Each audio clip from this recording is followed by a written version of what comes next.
He's in Heat next week, Steve. Right. Yeah, they've put a picture of him. They could do the grab off the DVD, and he's behind the scenes, and he's got his little picture in Heat, and he hates it, don't you? Well, I'm a bit annoyed because I didn't want it in. Why are you worried? Just don't want people knowing what I look like and that. Why? Were you on the DVD? Yeah, but... It's to public domain. Anyone can take it off there and put it on the paper now. But that's extras on a DVD, and I'm just thinking not that many people. If they watch it, they won't take it in, stuff like that. What are you worried about then? Just, I don't... There's like me brother and sister and stuff who I don't see anymore. If they know what I look like now, they might... What do you mean if they know what you look like now? They've just got to imagine little Karl Pilkington with no hair. No, I've changed quite a lot because I work hard, don't I? So I've aged quite badly. Right. And I'm just thinking if they... You used to have the hair of a Chinaman, didn't you? Sorry, why is it a problem for your brother and sister to see you? Because I don't see them anymore, do I? And they'll come out of the woodwork now. What? They're after your millions? No, so they're sitting at home, they're looking at Heat, and there goes Karl Pilkington, oh, Karl's my brother. My brother, maybe I'll go and see him. I don't want the hassle. But they could find out where you are What's the hassle then? It's just hassle of having friends and family and that. You mean this, don't you? Yeah, it's, you know that I'm not into having But mates. if either your brother or your sister came to your door, would you not welcome them in and give them a cup of tea? Do you know what? He bumped into his sister, right, after about 7 years in a car park somewhere, right? And she went, oh, I got a picture of my new kid. Do you want to see it? He went, not really. All kids look the same. And she went off in half. Unbelievable. Yeah, but that's the problem, though, isn't it? She hadn't seen me for years and years. That's the way I am. I'm not, like, being rude or anything. I'm just... says what comes in my head. Oh, don't give me that. Don't do that. I'm not rude. It's what comes in me head. That's a rubbish excuse. Not rude. Know me, know my ways. Yeah. Right, am I wrong then? Let's look at it. Let's look at what I said. There's an ounce of Barmer's cakes. Know me, know my ways. Get out, you twiddle flunt. What is that? What sort of philosophy is that? Know me, I'm rude and take it, I'll leave it. I'm not being rude. You are being rude. What, saying that old babies look the same? It's your nephew. You didn't even bother to have a look. You could have been courteous and had a look at the picture. If it was a first, I'd say fair enough, but she's got loads of kids. Oh, fair enough.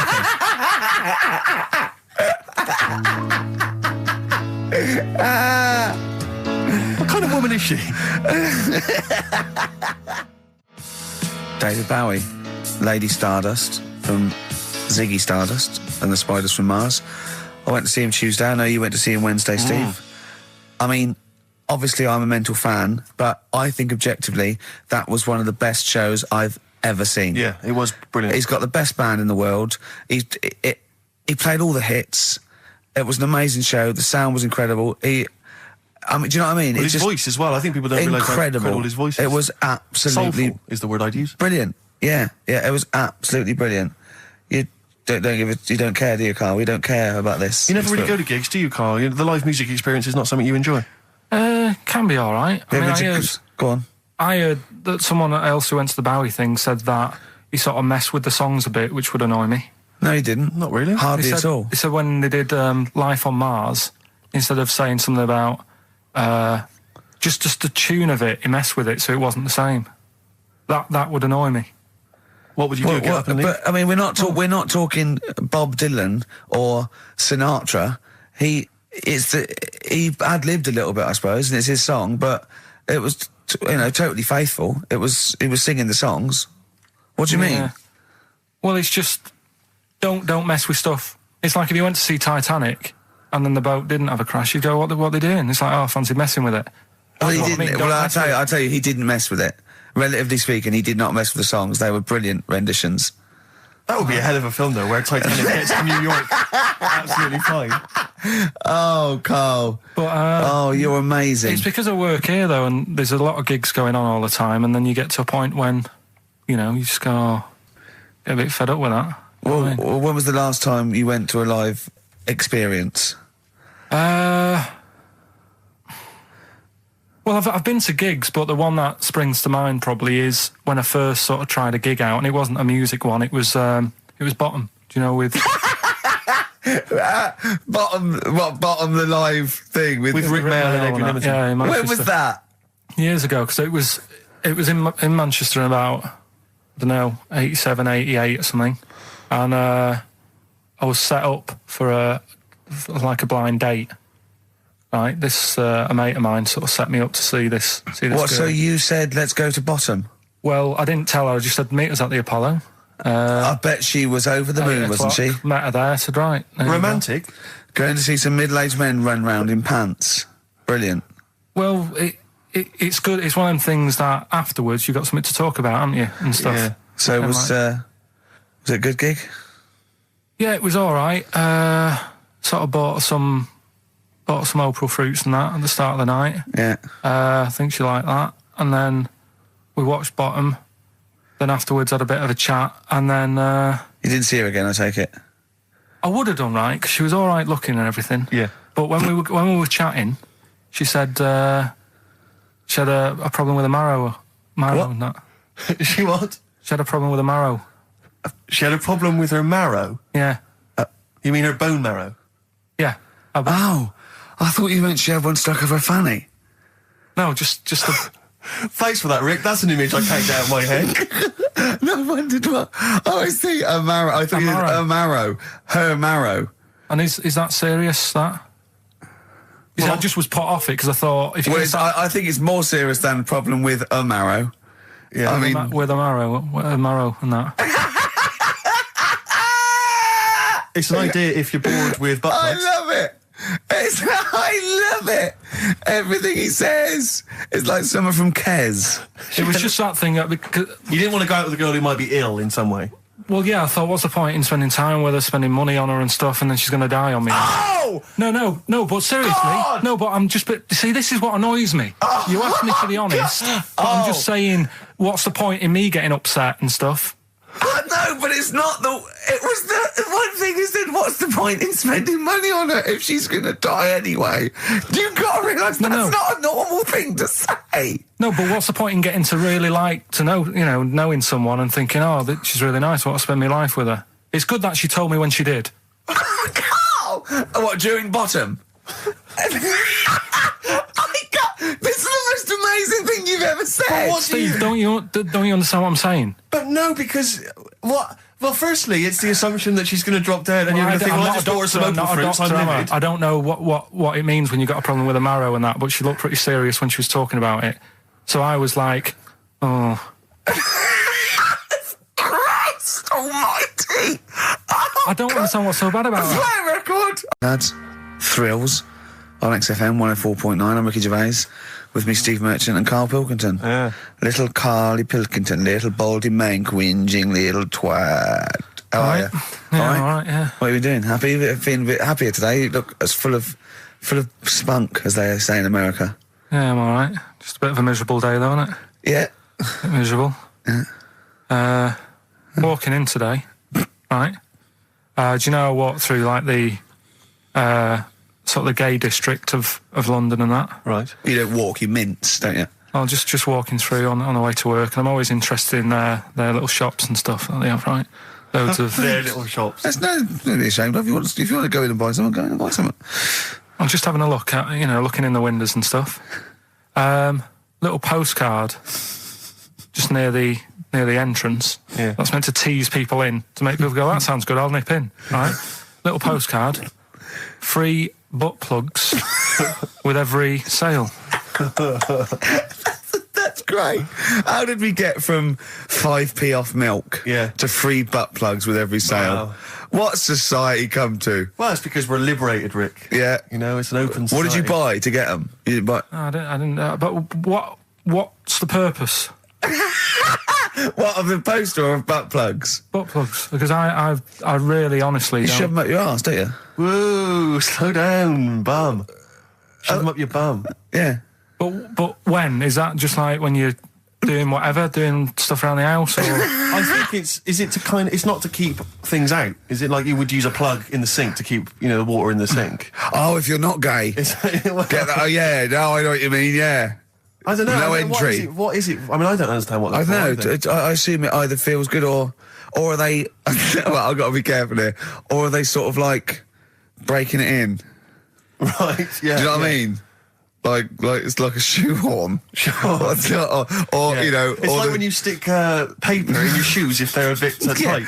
Or those people who sort of like put little bits of wood in their lips, and then as soon they've got big plates in their lips. Yeah. Same with the butt plug. It means you can, you're ready for anything. I don't know, do I?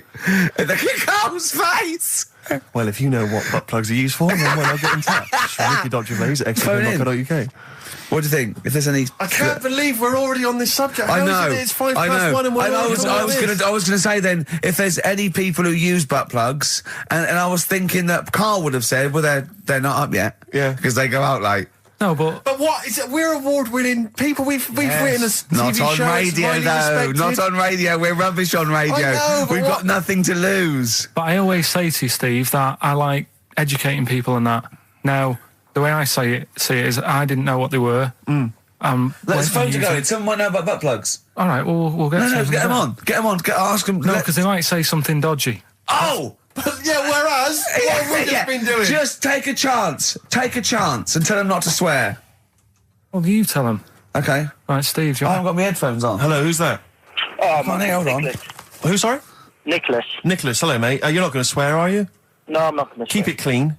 Yeah. Keep them keen. What were you calling about? I'm phoning about your plugs. About, not my plugs, but sure, plugs in general. What, do you know much about them? No, Are you a plug user yourself? No, I'm just thinking if maybe you've got some gay friends and you're spending the night at their place, you might want to use one. Right. What, you mean experiment with them, or...? No, so you can make sure they're not going to do anything while you're asleep. Could I suggest, just lock the door? I mean, that is easier to me. Can I make a bigger suggestion? That's probably the most homophobic thing we've had said on the show today. Thanks very much for your call. Right, okay, good. Well, that's why we shouldn't put people on the line. Just, without checking first. I think Karl's made a good point. That's the calibre of listener we've got. And there was also a fella in the week who said that women shouldn't be wearing trousers. Why? Because they don't look good in them. What do you think? What do you think about that? It's rubbish. Yeah. These are the only things that have caught your eye over the last couple of weeks. This is the entire news. Galileo did something with light. A French fella said women shouldn't wear trousers. See, that to me wouldn't pass as education. It's not education. I don't know where you could ever use that. I don't know when that would ever be applicable to life. I just like reading stuff that sort of reminds me of... Do you know what I mean? If I read it and it gets me thinking, I think that's a good little piece. But, I mean, but surely can't you just sort of like sit near something that vibrates to keep your brain going? Or shake your head every now and again? I mean, what does this do? You mean it makes you start using your brain? But what aspect of a Frenchman said women shouldn't wear trousers got your mind working? What questions were you asking? Because I thought that's a bit daft, isn't it? Right? Yeah. Okay, it ends there with me. There's nothing else. There's nowhere else for me to go on that. He closes your mind's still worrying. Yeah, go on. What do you think? Let's go through this. Oh, I wish we could download his thoughts. I know. Just watch it. Yeah. Wouldn't it be great, like a DVD? Cartoon. Imagine that extra footage on the Office DVD. Yeah, Karl's brain. That would be with amazing. With a commentary. Go on. Women wearing trousers and that, right? On the estate that I grew up in, on right? There was a woman about 4 houses down, right? Rough. Now, she used to wear leggings. Yeah. No, they're a bad idea. They are a terrible idea. I agree with you there, Karl. If you're a lady of What the colour? normo persuasion... Were they pink? No, they were sort of black, but with all bits on them. Oh, right. Do you know what I mean? What, toast and just horse droppings? Yeah, go on, yeah. And she used to... she's quite a big woman. Sure. Pauline Quirk, I think we described her as. Looked like a light bulb. It is those kind of women that are attracted to leggings. Yeah, I know, yeah. They are drawn to them like a moth. Yeah. She used to wear them, and that's what I remember when I read this piece. And she used to work on one of those sex line things. Right. She used to do that. But what, was she, an engineer? The weird thing with her was she had big eyelids. Right. Go on. That were too big, and this is what I was thinking. What do you mean? What do you mean she had big eyelids? How big do eyelids have to be for you to go, they're big eyelids? What was she shoplifting with them? Would she come out of Dixon's with, like, radio stored in them? What do you mean she had big eyelids? It was another one of them popular things around our way. Do you know, like... What do you mean popular things? They go, oh, I'll tell you what, they're all the rage. Can I get some big eyelids, please? No. It was just like one of them things that people suffered with. Just big eyelids. They could hardly open their eyes. What do you mean? What do you mean?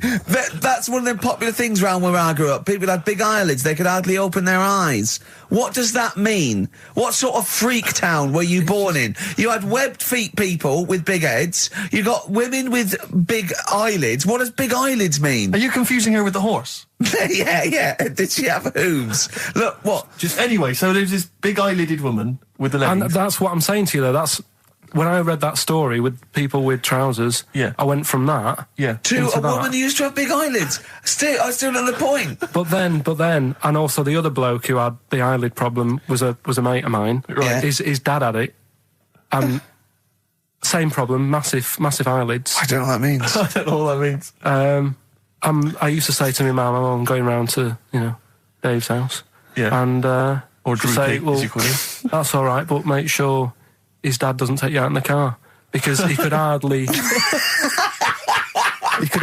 He had to have his head. He had to tilt his head back to keep his eyes open. Sure. Didn't he have a couple of matches with him at all times? What a load of gobbledygook. This began as educating Ricky. I know, so it's like he was people thinking, with eyelids. But it's like you're supposed to make that leap as well. Yeah. If I mention the trousers, Ricky will probably be thinking about people with big eyelids and women wearing leggings. Play a record, Karl. Right, anyway, Rockbusters. Yeah, go on. I give a cryptic clue. Yeah. And a letter, and it makes up a band. He never said the word cryptic a few months ago. I had some exciting news this week, Karl. You'll be pleased to find out. I'm worried that you might get a little bit jealous, because it's obviously going to impact on your world quite strongly, because I know you think you'd like things to be quite samey. You like the status quo to be maintained. You like the fact that in the past, we've had some crosswords, because I remember, what did you think of me when I first walked in? When I first came in on the first day of XFM? I don't know why you're making a big deal out of it, because I'm just being honest, though. I'm just being honest about a lot of people who see you for the first time sort of go, well, he's a bit weird.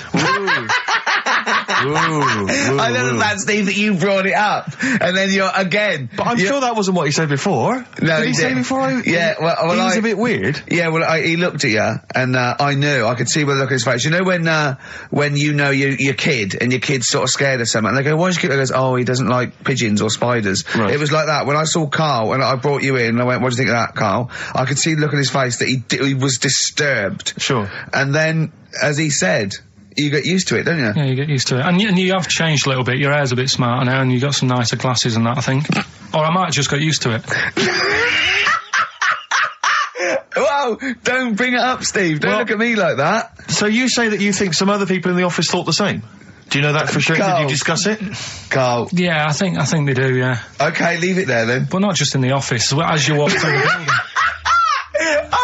It's worse than you ever thought. Well, no, it's not worse than I ever thought, because as you well know, Ricky Gervais, what did I do on Thursday morning? Oh, is this the thing, for those that perhaps are not of the female persuasion listening, there's a magazine. Apparently it sells quite well. It's one of the sort of female, kind of issues magazines. I think it's called Company Magazine. It's like your sort of, I guess it's a bit like your Moore or your Vanity Fair or whatever.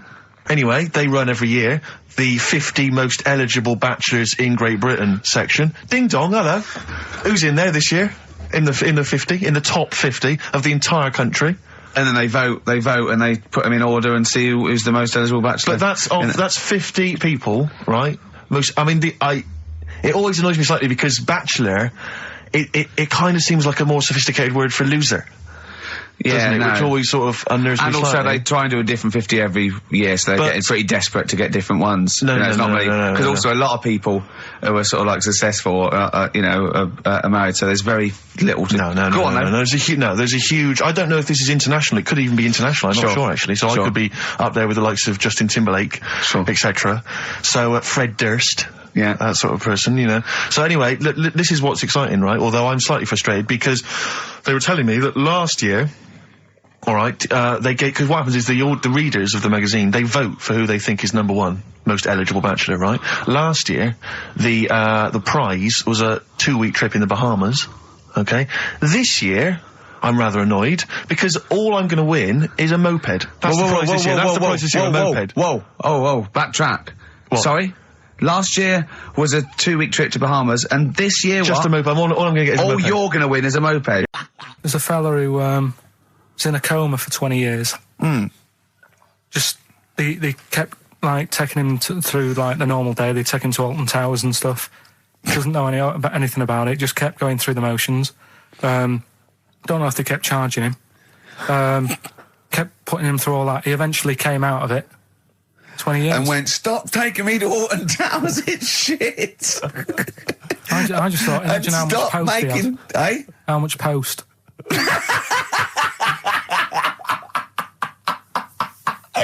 Oh, Did you read about that guy in the paper, Karl? He, sorry, on the internet. He in about, I think it was about 1984, 85, he had a terrible car accident. But this must be it. He went into a coma. This must be what he's talking about. Well, they didn't take him to Alton Towers. Of course they didn't.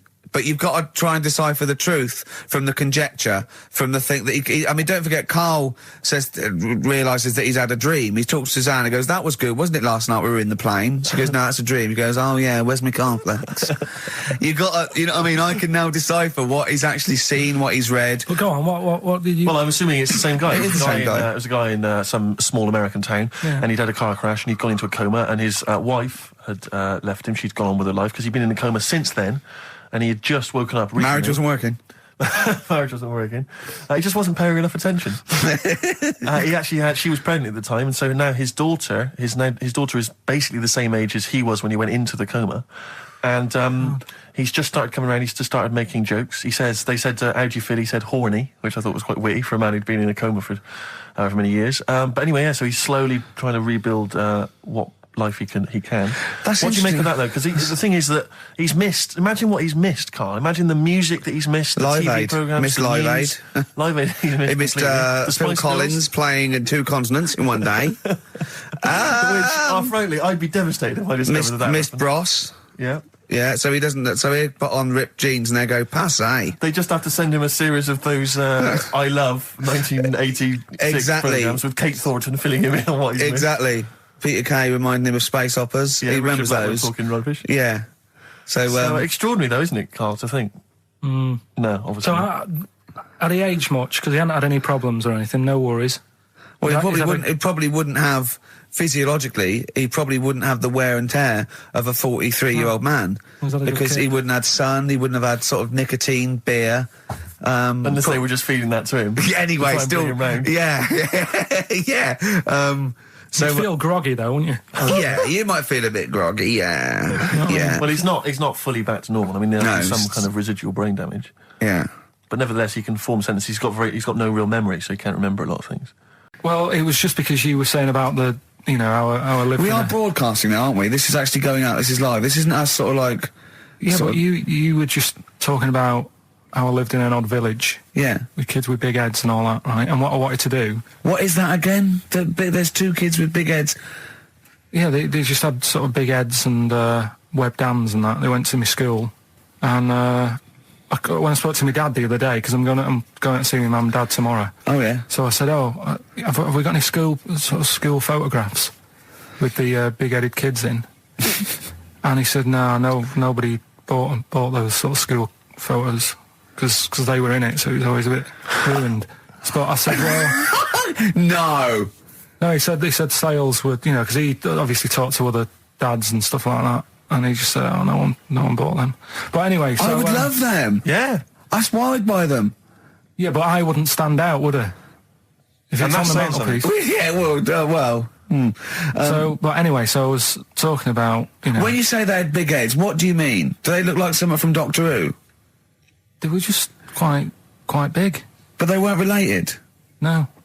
So why did 2 blokes with big heads and webbed feet? I lived in a weird area. There was a chemical plant close by. I can't believe you've never told us that before. That explains a lot. Not just the freaks in your neighbourhood, but... No, there was loads of weird stuff going on. There was this, like I said, there was this woman who used to, live in one of the council flats, right? And She had a three-wheeled sort of big. What do you call it? Son, three-wheeled son. He was the weirdest bloke we ever knew. What do you call it? Like a big tricycle, but for an adult rather than one for a kid. It was a big one. It wasn't a motorbike though. It was a no. It was a push bike thing. Right. Yeah. And she used to sort of ride down the road with a fella sat in the basket on the back with his like legs dangling over, and they'd be going to like the pub and what have you. Was it a different fella each time or the same one? Yeah, same little sort of bald-headed fella. Sure, it wasn't collection for like organs and things. Bring out your ill, and then people just throw Grandad just in the back and go, right, we're getting £4 for Grandad. But she's got a lovely pair of testicles on him. They're very low, but they bring out your dead or nearly dead. She used to pick on her husband quite a lot. They'd be in the pub and what have you, and they'd be sat by themselves, but she'd always be sort of, having a go at him, moaning at him, sort of pushing him about and that. So my dad and his mate, right, they went round to their house, knocked on the door, she answered, and he said he was a copper, right? He said, Detective Pilkington, gonna come in and have a word. So I'm just going to make a note of impersonating a police officer. Yeah, but for the good, he went in and sort of now I've heard superhero. Yeah. I've heard, you picking on your husband a lot. Yeah. We'll be keeping an eye on you. Do it again, and there'll be trouble. And she backed off after that. She was all right. Good. And how was the husband? Was he still in the basket though? Was he allowed to ever sort of like ride up front with her? Or was he just always in the bar? She'd sort of stopped picking on him in public places and stuff. That's like good. That. You can't get done, can you, just for doing that? I think impersonating a police officer. Well, you probably did. There was no gain. I think you can't impersonate a police officer full stop. But I think they'd probably be lenient on him that he was. But let's face it. He's not going to be caught because why would anyone know about it? It's not like his son's going to say it on a radio station, is it? And stitch him right up. Is this something you did generally? Kind of a little bit of light vigilante work? Just whatever, him and his mate, just, if they saw something going on, they go, what can we do? Sure. What little scam can we do, or whatever. Oh, that's fantastic. That is brilliant. Right, go on, Karl. We're going back to 1829. Yeah. Mm-hmm. All the way back there to 1829. It's a retro conjoined twin link. A couple of guys set up a business. They were called Chang and Ang. Oh, they're the first. That's why they were called Siamese twins, because they wasn't that what it was based on? Those two, Chang and Ang. Was it the original? Yeah, that's why they're called Siamese twins, because I think they were Siamese. So these are the first ones. Well, not the first ones, but they're the ones that got to fame, I think, and why people started calling them. People started calling them conjoined twins, Siamese twins. I think I'm right there. Anyway. Good. Well, the sort of set up business, sort of going around the US. Well, both of them. And Europe, yeah. Yeah. And what they used to do, people were amazed by it anyway. Yeah. People wanted to know how they get through life doing certain things that you think about. When you think about Siamese twins, you think about, how do you get through a day like that? Yeah. Right? And the thing that cropped up the most with people was how they take a bath. So they used to go on tour around the US and Europe and sit in a bath, have a wash and that. And did they ever wash each other by mistake? They go, oh, that ends there. I've got something to tell you actually. We teased Steve about not ever spending any money. I'm careful with money. I'm not. Yeah.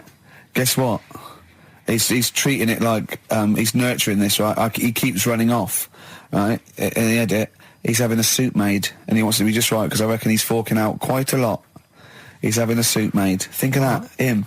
Let me tell you this though. I don't want you thinking I'm getting all flash with my cash. It's very hard to buy off the peg when you're 6'7". So it was a necessity. Karl, I don't want you thinking that this is the beginning of some new phase. Well, is everything you buy sort of made to measure? Or? No, I'm afraid if only I could afford it, mate. But no, I'm off the peg generally. But in so what, like properly done and that? Just yeah. It's the full thing. The full works. Got to keep going back for fittings. They got that little bit of chalk, the pins. That's where I had mine made. You know how good I look all the time.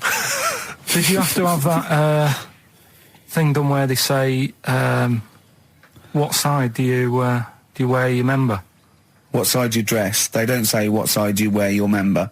That would hardly be a euphemism, would it? So they say, what side your dresser?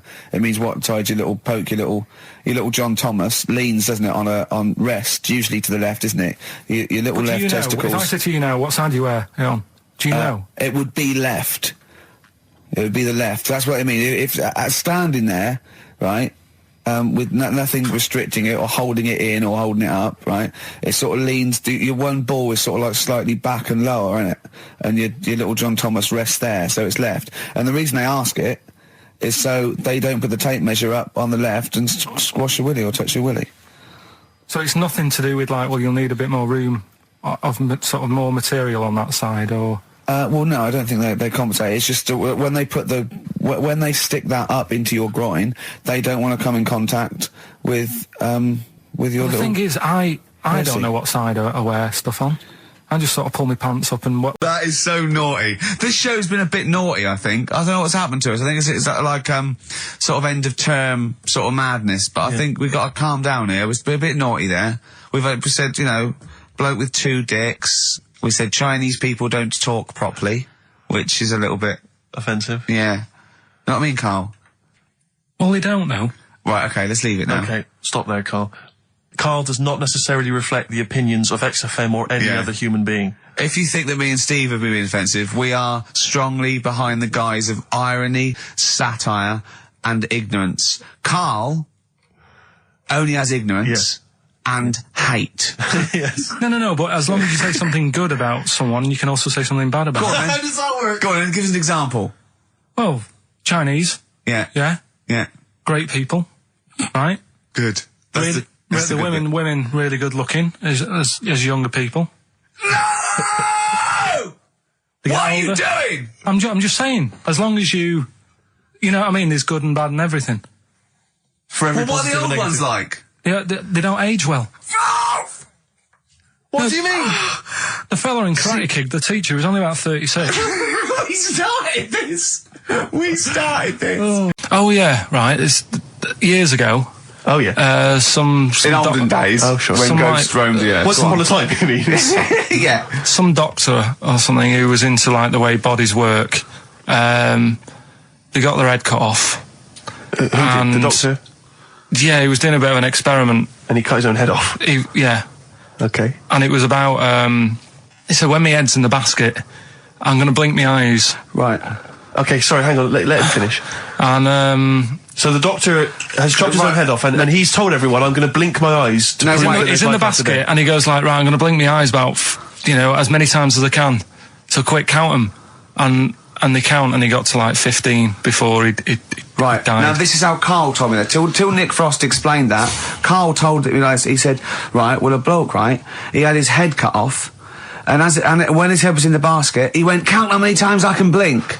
And I went, well, that's rubbish. He went, no. And Nick went, well, no, he actually said, when my head's in the basket. And Karl went, all right. I said, Karl, do you know the subtle difference? Do you see the subtle difference? I have to say, though, guys, I still don't really understand what went on there. You've both lost me. The story is that a bloke who'd been found doing, You mean that Karl just explained it and that was a clear version? Because I still don't know what you're talking about, Karl. Well, this bloke had his head cut off at experiments against God. He was a doctor in the, in olden times. Yeah. And when they cut his head off... Why did they cut his head off? Because it was... he was executed. Crimes against... Exactly, he was executed, yeah. And, he said to his assistant, when my head's in the basket, I'm going to blink, count how many times I blink and write it down as an experiment, right? Karl told it to me, like his head was cut off and he went in the basket, and when his head was in the basket, he looked up and said, count how many times I blink. Yeah.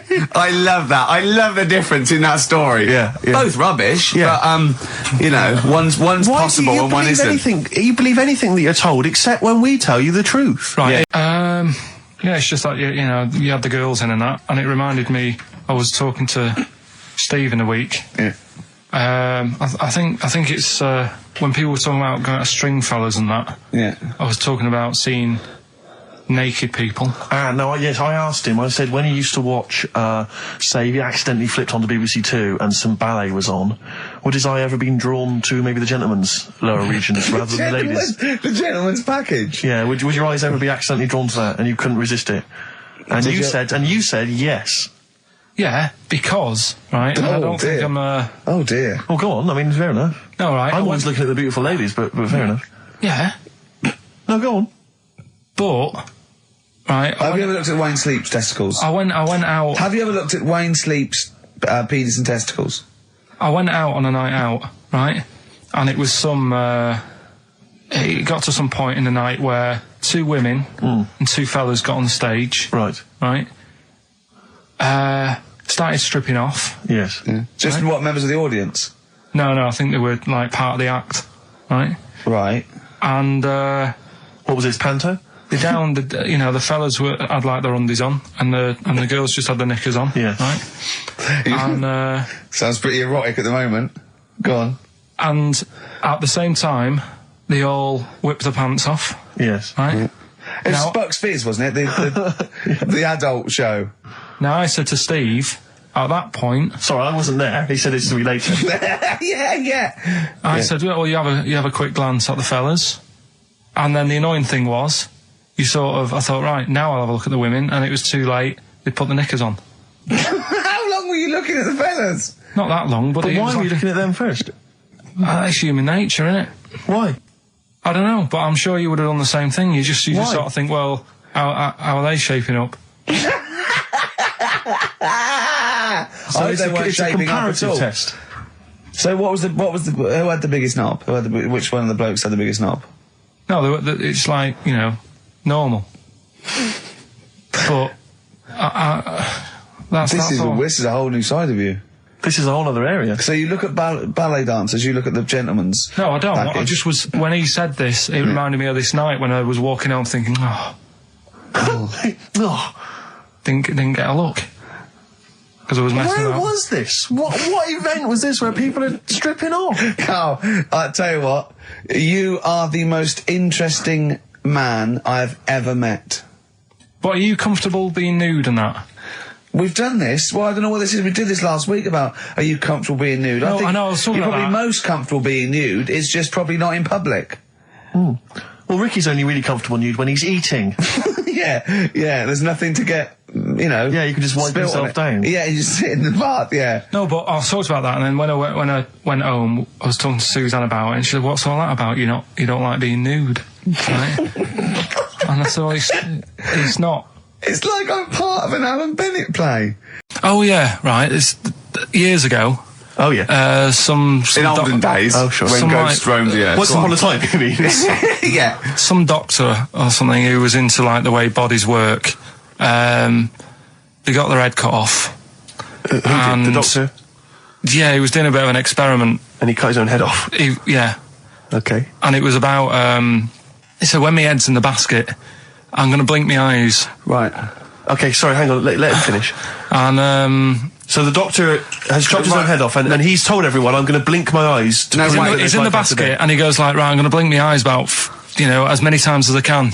So quick, count them. And they count, and he got to like 15 before he Right. died. Now, this is how Karl told me that. Till Nick Frost explained that, Karl told he said, right, well, a bloke, right, he had his head cut off, and when his head was in the basket, he went, count how many times I can blink. And I went, well, that's rubbish. He went, no. And Nick went, well, no, he actually said, when my head's in the basket. And Karl went, all right. I said, Karl, do you know the subtle difference? Do you see the subtle difference? I have to say, though, guys, I still don't really understand what went on there. You've both lost me. The story is that a bloke who'd been found doing, You mean that Karl just explained it and that was a clear version? Because I still don't know what you're talking about, Karl. Well, this bloke had his head cut off at experiments against God. He was a doctor in the, in olden times. Yeah. And when they cut his head off... Why did they cut his head off? Because it was... he was executed. Crimes against... Exactly, he was executed, yeah. And he said to his assistant, when my head's in the basket, I'm going to blink, count how many times I blink and write it down as an experiment, right? Karl told it to me, like his head was cut off and he went in the basket, and when his head was in the basket, he looked up and said, count how many times I blink. Yeah. I love that. I love the difference in that story. Yeah. Both rubbish, but, one's possible and one isn't. You believe anything that you're told except when we tell you the truth. Right, here's one. Christ. Ghosts and that we got talking about. Sure. And Nick said, right, he said, you'll like this one. He said, my auntie was having loads of problems. Why are you whispering?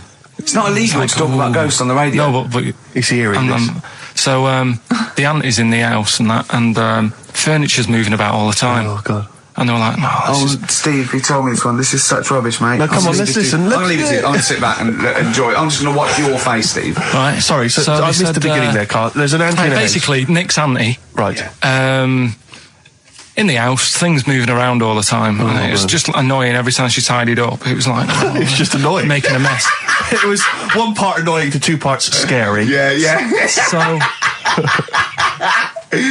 stuff was moving around all the time, and they said, right, we need an housekeeper. Rather than having the house a mess, until we sort this out. Stop it! I've got the vicar coming round. Stop moving stuff around. Oh, yeah, go on. They said that shouldn't be in the pants drawer. Let's put all the furniture in one room, right? So just have one room that's a mess, and have all the others empty. Because I love the poltergeist can't really... It can move wardrobes around, but it can't open a door to put it in another room. Yeah. Poltergeist going, I'm just making this room messy. I wish someone would open the door so I could... Go on. Yeah, but... So all this stuff's in this room. So they moved all their furniture into one room? They put, like, the drawers in there and everything, and it was really uncomfortable, because they were all, like, on top of each other. They sat in the room with all the stuff? Yeah, they had to, because that's where the three-piece suite was. Okay. Oh, God. Right? All right. Oh, God. So they sat there, like, all crumpled up and that, but nothing can move because it's so tight. I think things were trying to move, but everything was so tight. They foxed that poltergeist. So anyway, one night they sat there, like, sort of a bit awkward watching the telly and that, and they hear some banging in the next room. So she goes, oh, God, what's that? Oh, he hadn't moved in, had he, the ghost? So to some of the empty rooms. So there's this He's moved some friends and family in. There's this banging about going on. No, she gets up, right? Yeah. And what it is, they had the baby in the next room because there wasn't much room for the cot. Right, so they left the baby with the ghost. So they go into the room where the baby is, and the banging is like, do you know those plastic balls you get that you can chuck around the room and, like, they go mental? Right. The ones that you chuck once and they keep bouncing for ages. Yeah. That was bouncing around the room. Wow, what, the baby had thrown it? Hitting all the walls, and the baby was there, stood in the cot, sort of laughing. Right. And looking at the ball, and wherever it looked, the ball went. Yeah. And then she said, stop doing that. Yeah. And the ball just stopped. Did it? And it rolled a bit and stopped. Right. So the baby had thrown the ball and it was watching it as it bounced around the room? It wasn't throwing it, it was in control of it. No, the point is, Steve, the baby had been doing it. It would have been the baby all along. The baby had been messing with the furniture. It was so a baby it's a that had the power. Yeah, it's a baby that had the power. Special baby. It's a baby that had the power. It's a baby that had the power. The power of telekinesis. Right. They were then trying to convince me that telekinesis was not like all the other stuff that I didn't believe in, but that was a science. Right. Telekinesis was possible. Yes. Yeah. It's not like ghosts and demons and all that stuff. Telekinesis is different. Yeah. That's science. But Nick's auntie saw it, and I love the fact that you're telling me that someone else's auntie saw it. So I should be satisfied with that. Yeah. I should be satisfied with that. I mean... No. So does she still live in one room with all her possessions? No, I think... The baby grew out of it, apparently. It grew the baby grew out of it. So it doesn't use its telekinesis powers anymore? Well, no, it's like in Carrie, innit? She was upset for a bit and then she got over it. Okay, I'm just going to say one thing, Carl. That was a film. Do you want to play a record or...? Get free. All right, on XFM 104.9. Can I just tell you a story that Karl told me a couple of weeks ago? Is this another ghost story? Another spooky story? Yeah. I called him out. I was, what are you doing? He said, I've just been reading ghost stories again. He said, you don't believe in them, but how do you explain this? Right, I went, go on. He said, I'll tell you as he told me it. He went, bloke, right, just sitting at home, doing, watching telly with his cat. And, the phone rings, and it's a bloke going, is that fire, in your oven okay now? 'Cause your wife called. And Karl went, well, 1, there was no fire in the oven. 2, he wasn't married. I went, right. Go on. He went, well, then, right, there was a knock at the door and there was 2 sort of people in sort of white coats, and they came and said, we've come about that fire. Your wife called us. He went, 1, there isn't a fire in my oven, and 2, I'm not even married. Right? And he said, and they saw the cat, and they looked at the cat. It looks a bit weird at the cat came out, nothing. He said, and then he went back, sat down, phone rings, and they said, did they sort out the fire in the oven that your wife told us about? Oh. He went, 1, there is no fire in my oven. 2, I haven't got a wife. And Karl went, what do you think of that? I went, that's not it. He went, yeah. I went, That's the end of the story. What? He went, well, how'd you explain that? I went, explain what? I thought he was going to say, a year later we got married, but she died in an oven fire. Right? I thought it was going to be that. And I went, That's what? people winding him up. Yeah, or someone did report a fire in the oven, and their name was Johnson, and they looked up Johnson, they got the wrong thing, it was the gas board, and they sent it round to the wrong person, right? You know, he went, yeah. I said, I explained it to him, he went, yeah. Why did they look at the cat funny?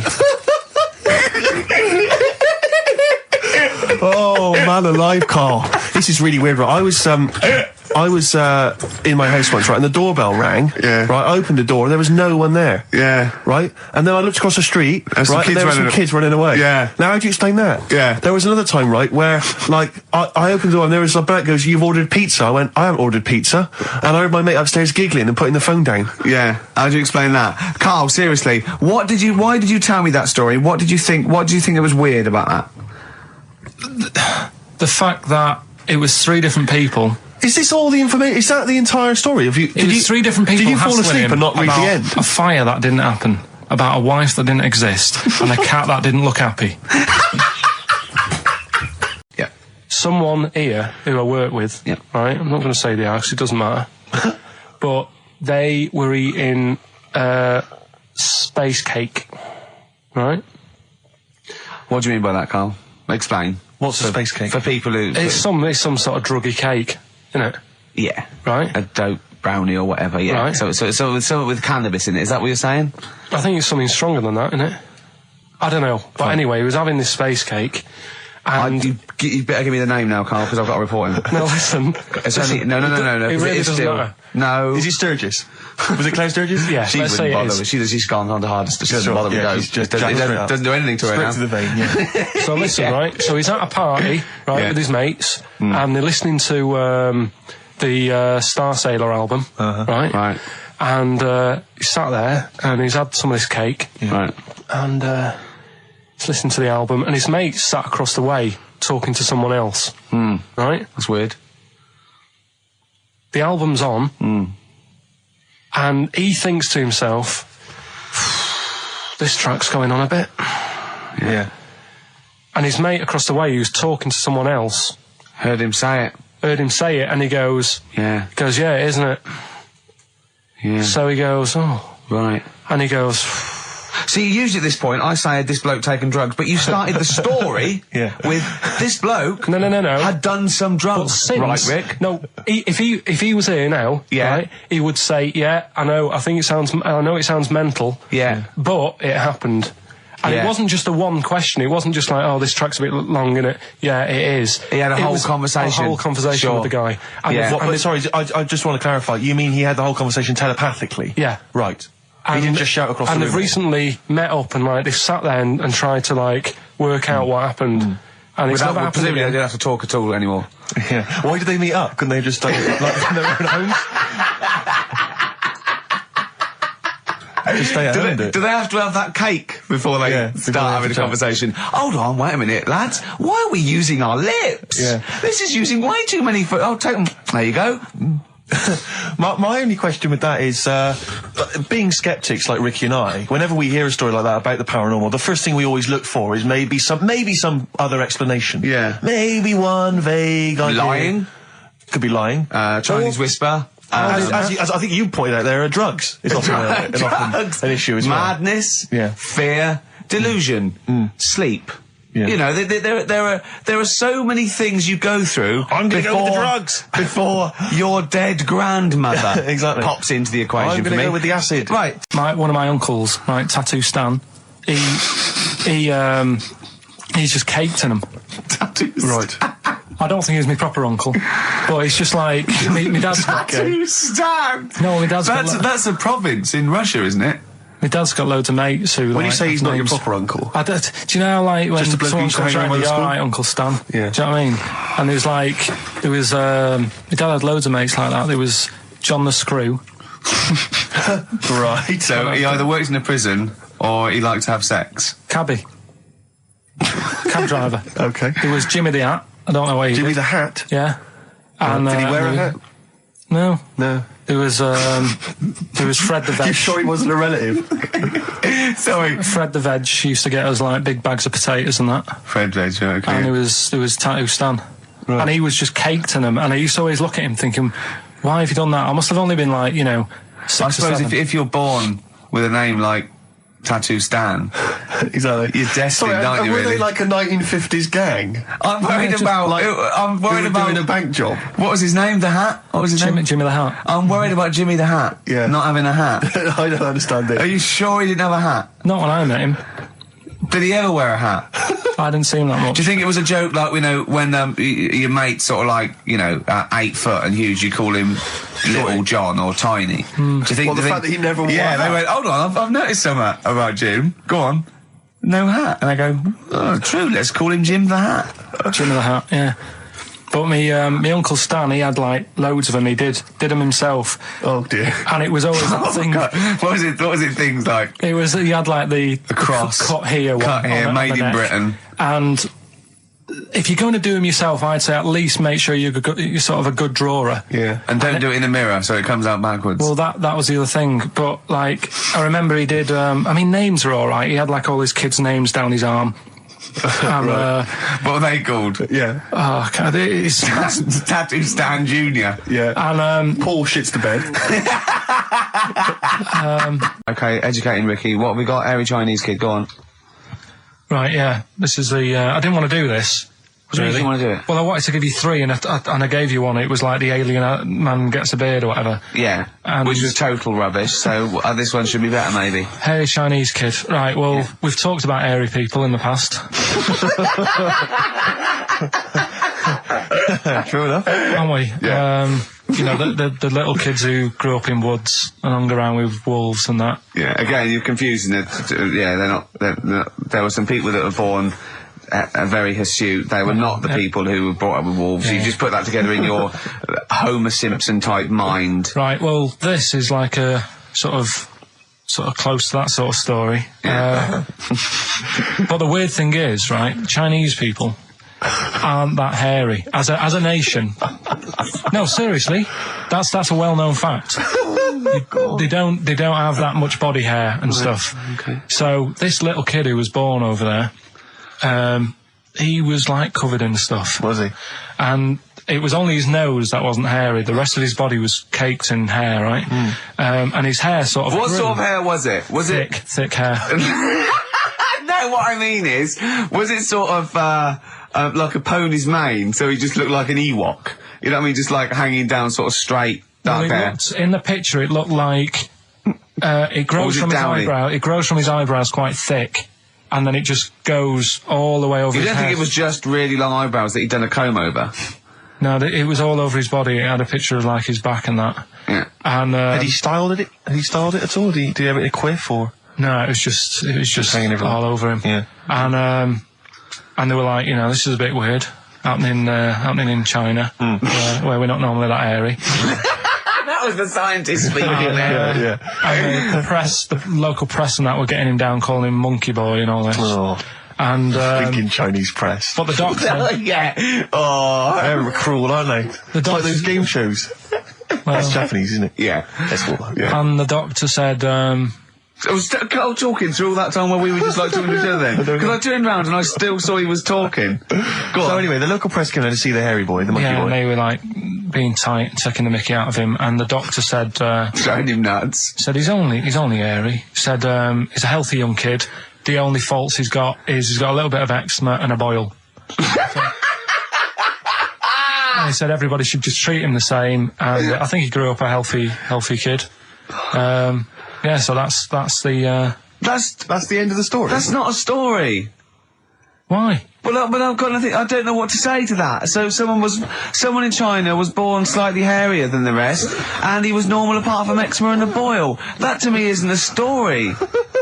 But if it is, I've got a million. I mean, it's sort of like bloke from Manchester went a bit bolder than the rest, got a job on radio. He was normal. I mean, that's not a story, is it? Do you know what I mean? All right then. You know, I won't be telling anyone the bloke got in the car and he had a full-face beard. Why has his car been towed away? Because it was a quiet road. It wasn't in the way. So. Are you filling in the blanks again? That wasn't in the book, was it, that you read? See, that's the thing. Sometimes I think you make up bits of the story as though they were fact. That doesn't seem right. Well, that's all you can do, innit? So that's educating Ricky. Will we? Brilliant. Do that next week. That is brilliant. No, I think that was good. I did. I mean, I enjoyed that. I learned something from that. I mean, I want to get. I mean, this is all from one book, is it? Yeah. That's an interesting book.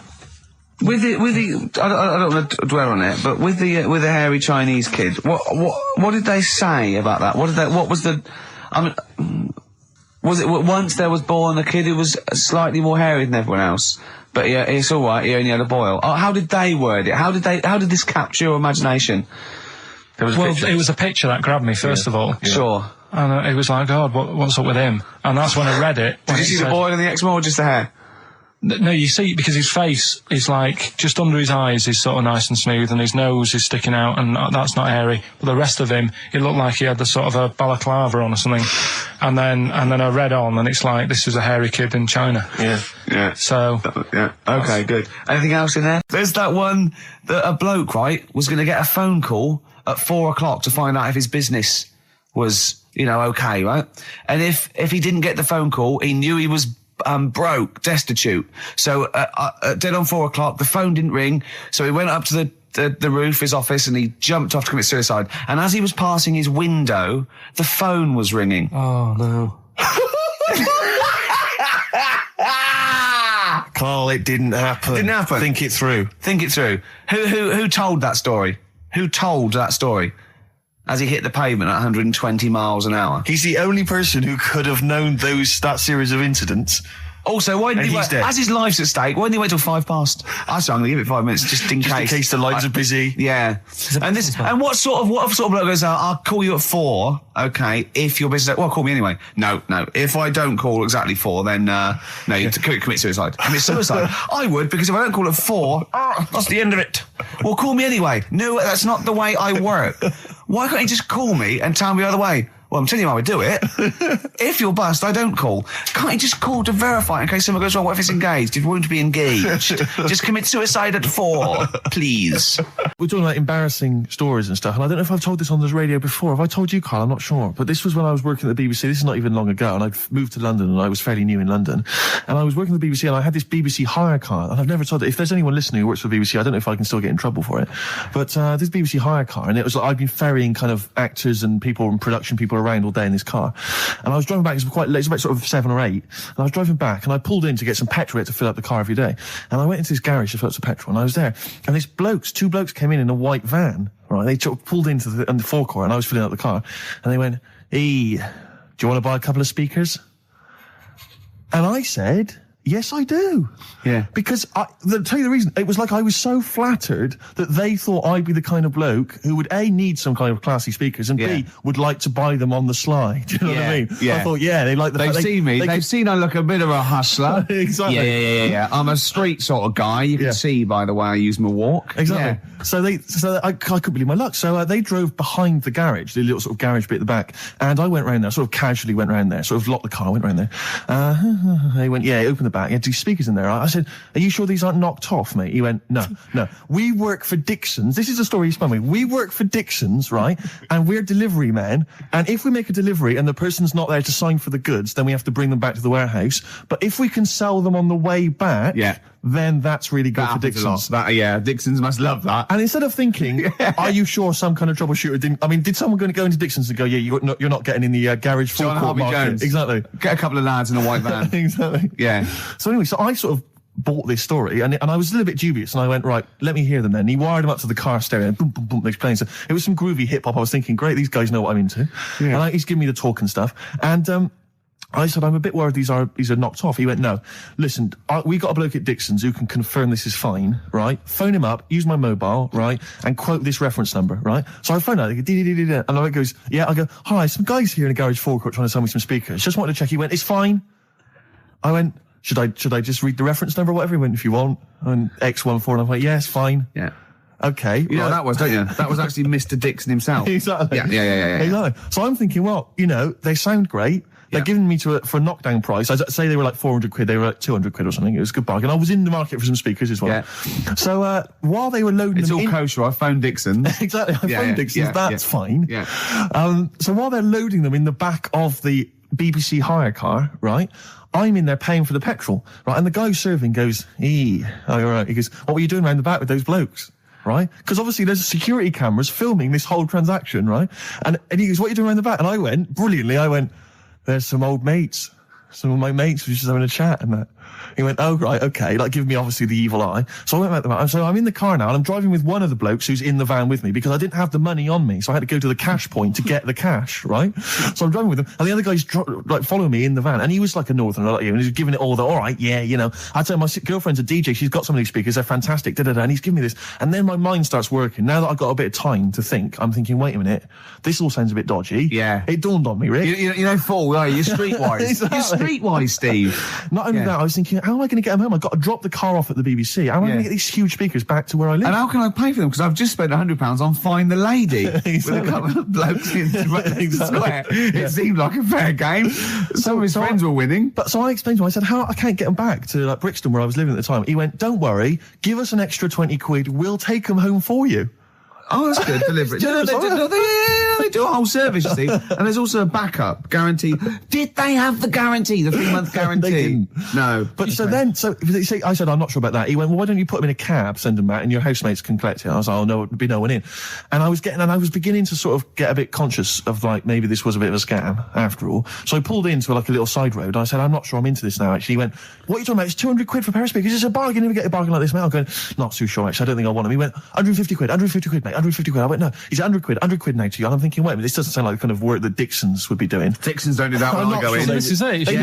Dixons never negotiate in that way. When I go there, look around and I leave, they go, "Where are you going?" Exactly. I go, "We'll have anything then. Have anything for a So quid." I stopped the car and the white van pulled up behind me with his mates in. Sure. And I said, "Can you get them out? I'm not interested." And he went, 100 quid, mate. And he was just going, "You tosser, you obviously want some speakers." And he was having a go at me. So I was carrying the speakers out and putting them back in the white van. And he was just shouting at me. He was going, 70 quid. I was like, 70 quid from 200? This is ludicrous. You realise that wasn't Dixon's policy then. Exactly. They don't usually shout, "You tosser," as you leave the shop and walk down Camden High Street. They're not usually shouting, "You tosser." You should have took the offer of like the monthly payments they've got on at the moment. So I eventually put them in there and I sort of knocked the deal on the head and I got back in my car and they were in theirs and I just looked in the rearview mirror and they were punching the dashboard like with aggression and venom, like we let that deal slip through our fingers. And I've never been so terrified in my life. I just sat there and I was just thinking, oh my God, all I was thinking now is what if I go back to the BBC and they go, "We've had a call from the police, the man at the garage, he saw you doing a dodgy deal." I love it. Yeah. Well, what you do is you put the hire car in a drain in your front garden and then go in and out of the toilet, just pouring bleach down or Ajax and then never know. Yeah, this is a question. I was discussing this yesterday. This is not a bit of shit. This is not a joke. I genuinely have always been slightly perplexed, and we were discussing it last night. The notion of the birds and the bees. Yeah. Now, I don't mean, the birds and the bees. I understand how, Why they use the birds and the bees. Yeah, because, you see, I always, as a child, I assumed the bees were having some kind of relations with the birds. No. So what is there anything to do with the birds and the bees, or is it literally, just like a euphemism? It's just, the birds and the bees. No, but do the birds do anything with the bees? No, not at all. It was where parents just take them out. It was where parents used to sidestep the issue by saying things like, when a lady blackbird and a man blackbird they meet, right? They make a little nest, and then because they're in love, they have an egg. Yeah, and that was it. I understand that. That makes sense. But why the bees? Why the birds and the bees? Well, probably, I don't know. I don't know. You see, within nature, forgive my ignorance, within nature there is no relationship between bees and birds, is there? No, not at all. No, not at all. Nothing's going on. But probably what it was, if the parent found it hard to say, Daddy puts his penis at Mummy's vagina, it was much easier to say, like in the insect world, billions of them queue up and just fill the queen with spunk for about a day. Sure. Thus avoiding the embarrassing intercourse. Exactly. That's what I think, Karl. What do you think? Were you talking about the birds and the bees? Did anyone bring that up with you? No, it was just in that class, wasn't it? When they put a video on. That's what we had. No, we had a film. And they just said, "Leia, I watched that." And then what film though? Basic Instinct. It was just like, you know, two people, and all sat round the telly and watched it. One girl fainted. And they said, right, that's that. Next week, you know, prisms or whatever. And did it teach you everything you needed to know? Well, how much do you need to know? Yeah, true. No, true. Except one kid in my class still thought a baby came out of an arse. Afterwards, he didn't understand. I think what they should have shown on those videos is technique as much as anything. Yeah, I suppose so. Because it was largely just instructional. Wooing. Wooing. What it didn't tell you was how to get into a position where this might be of some interest. That should have been the first 4 weeks of the course. Yeah. Kind of, you've probably got experiences of your own that you might want to talk about, but people ask me what Ricky's like in real life. And I don't want to get grotesque. It's Christmas, people are listening, people are eating sandwiches, but he has a flatulence problem. I don't know if you're aware of this. It is... It's not a problem. Right. Well, it is for us. It is for us. Yeah. You may not. Yeah. I think the problem with Ricky is Ricky hates to miss out on anything. He's terrified that there's going to be something going on that he's missing out on, a conversation, a joke, someone falling over, you know. And so he daren't spend any time in the lavatory because it's too any period of time he spends in there, he could be missing out on some fun. So he kind of tries to get his lavatory, you know, occupying time down to a minimum, an absolute minimum. Plenty of pissing. There's loads of that, but none of the other activity. Really, I mean, you keep that. Really, it's like you're in, you're out, and sometimes I don't think you've done the full job, Rick. Yeah. And today, I tell you this, it was my eyes were bleeding. It's intense. It's just a word of warning because the kitchen at XFM is out of bounds now.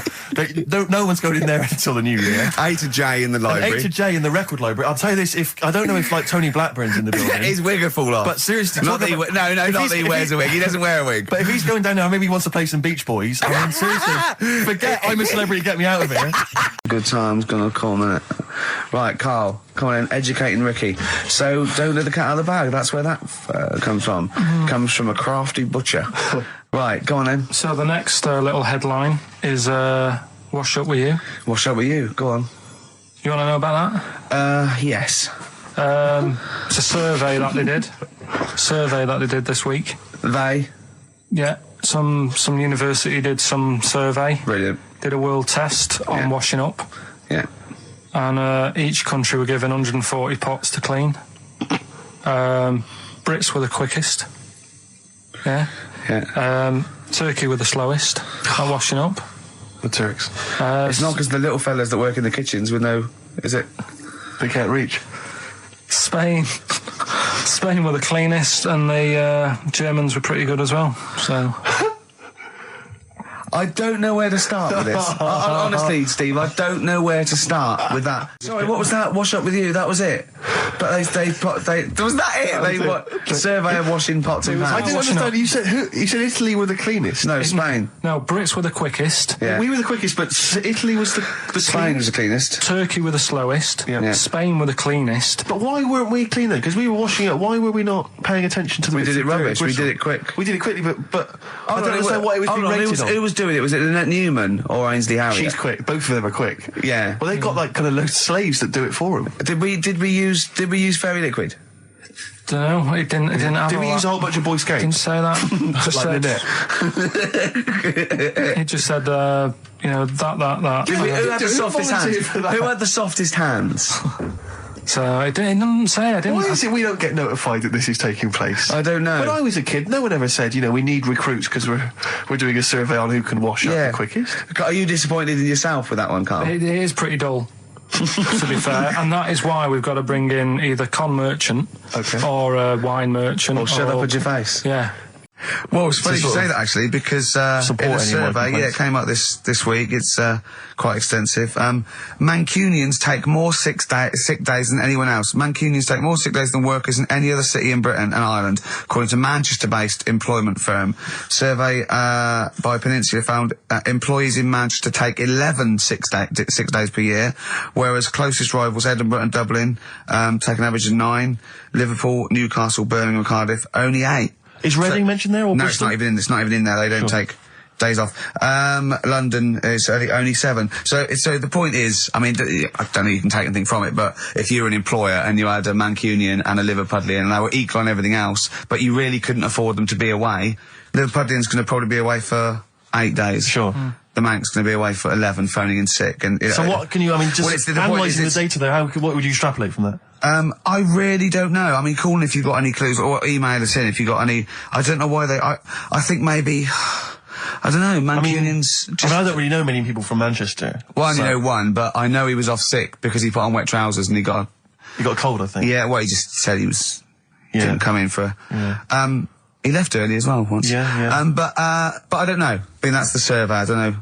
I mean, it's evidence because it's statistics, so... There you go. It's guaranteed evidence that's proof. Any thoughts on that, Ricky.Gervais at xfm.co.uk? I mean, oddly enough, you're from Manchester, Karl. Yeah. What are your thoughts on that? On what, sorry? No, on the survey.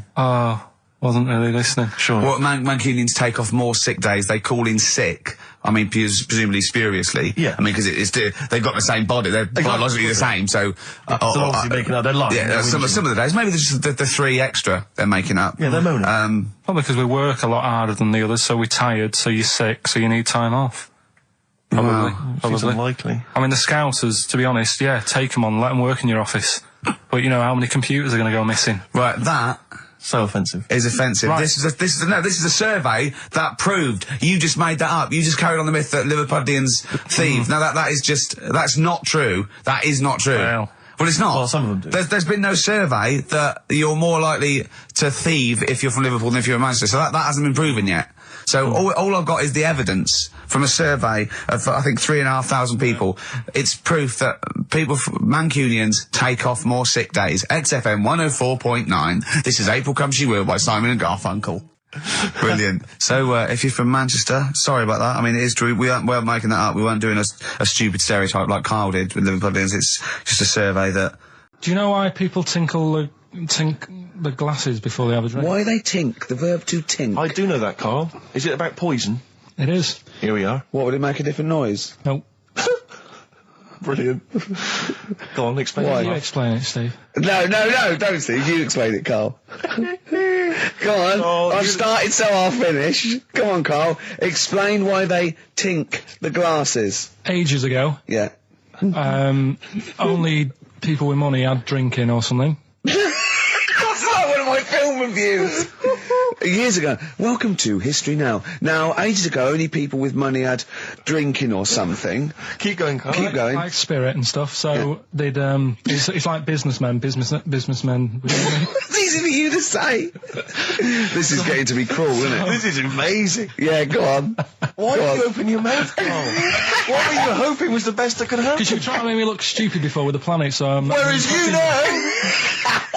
Yeah, go on, no, come on. Businessmen with money have got to drink and ching. Okay, so then... So they'd nip round to have a chat about whatever they're earning money with. And they'd say, right, do you want a drink then? And they'd go, oh, yeah, that'd be alright. Yeah. So, rather than, like, just pouring it out of a bottle into a glass and saying, there you go, it could be going, hang on a minute, it could be poisoning me ear and trying to, like, nick my business idea. Yeah. So what they'd do, it sort of pour a bit of his drink into the other person's glass and you get that tink noise. And that's like, cheers, you know. No, Karl, I just have a slight amendment there. I think what it was you're absolutely right that they would then test each other's drinks to show that it wasn't poison. But over the years, that was reduced to just chinking the glasses by way of saying, let's not actually bother going through the whole rigmarole. They just did the chinking of the glasses. Yeah, that's good. It was exhausting though, wasn't it? I know. Was it worth it, do you think? Well, I like that, because people carry that with them now. When they do that, they think, oh, that bloke's definitely not trying to poison me. Yeah. So the horrible thing is that now, when I do the glasses, I can laugh and go, they don't know I've poisoned them. Exactly. You should always do the pouring back and forth. It's a shortcut, it's a slippery slope. You know, just be careful. Mostly.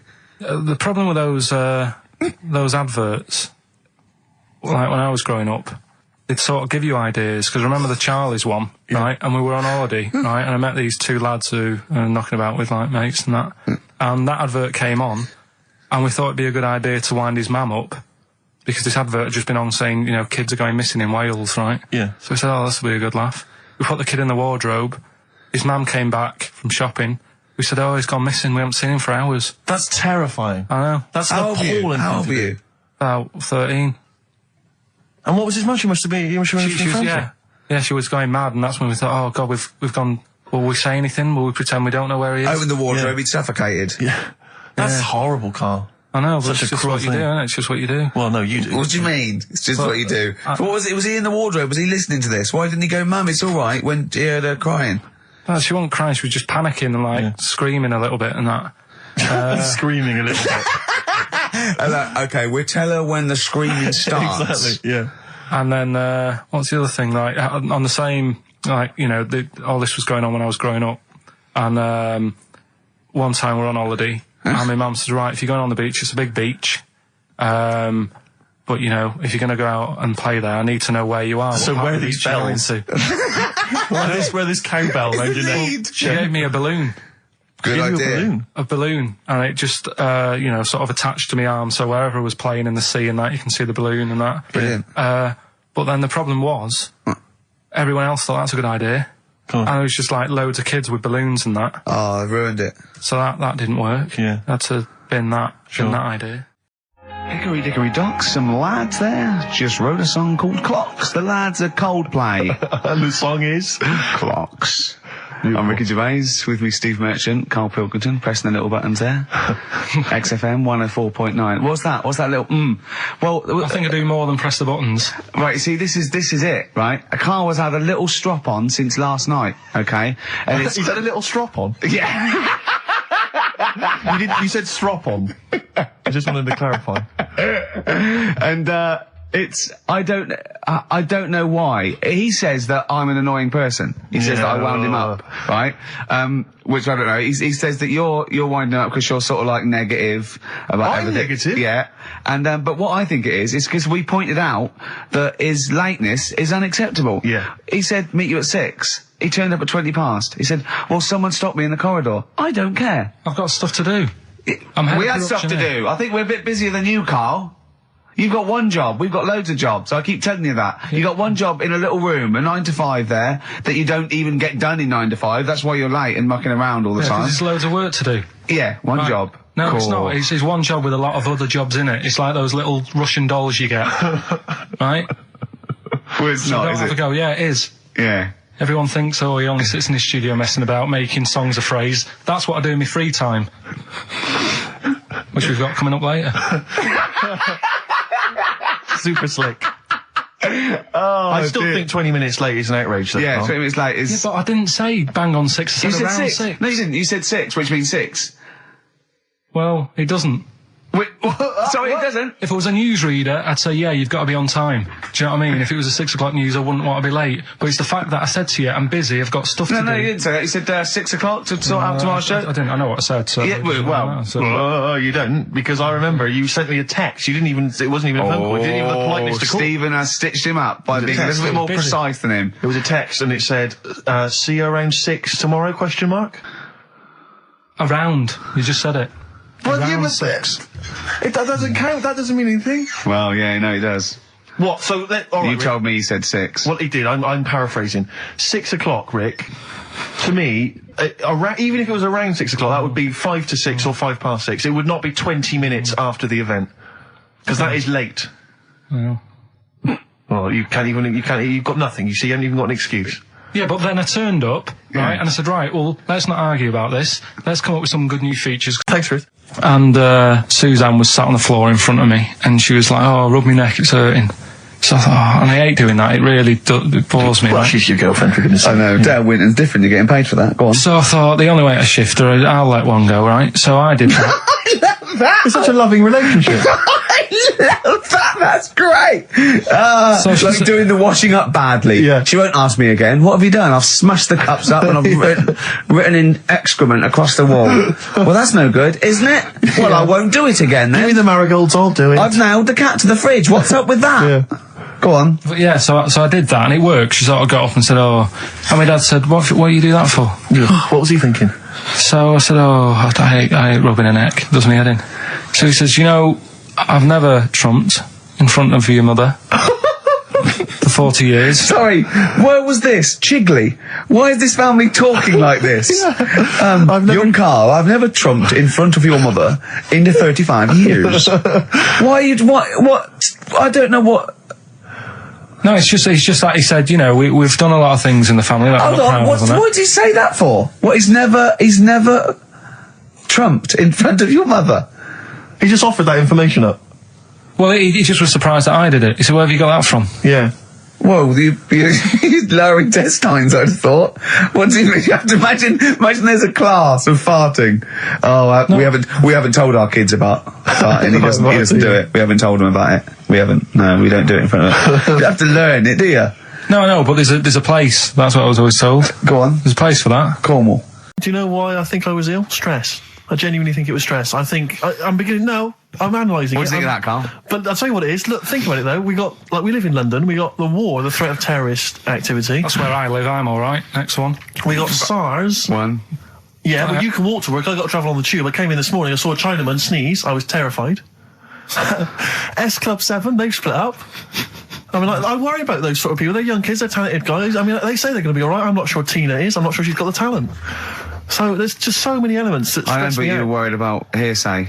Well, Kim Marsh is doing all right. Well, Kim's doing fine, but she got out early. Yeah. But, I'm not sure the rest of them will be. I'm just... They're quite emotional. I've got to worry about the show. I've got to be worried about this, It's just me. I've never been that good when, like, anyone in the family's ill or anything. I've just got...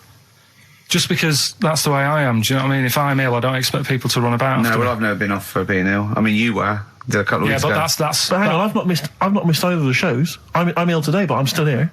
You took I seem to remember you took a show off when you were ill. Yeah. You were whinging. I was really ill. Right, sure. I couldn't even walk to work though. Yeah. That's what I mean. Did you go to the doctors? No, I was too ill to get there. Right. That's how bad I was. Did you call a doctor out? No. No. Interesting. But it's just that I mean, we were talking about it last night because I was saying to Suzanne, I said, oh, Steve's, he's been living at home all week.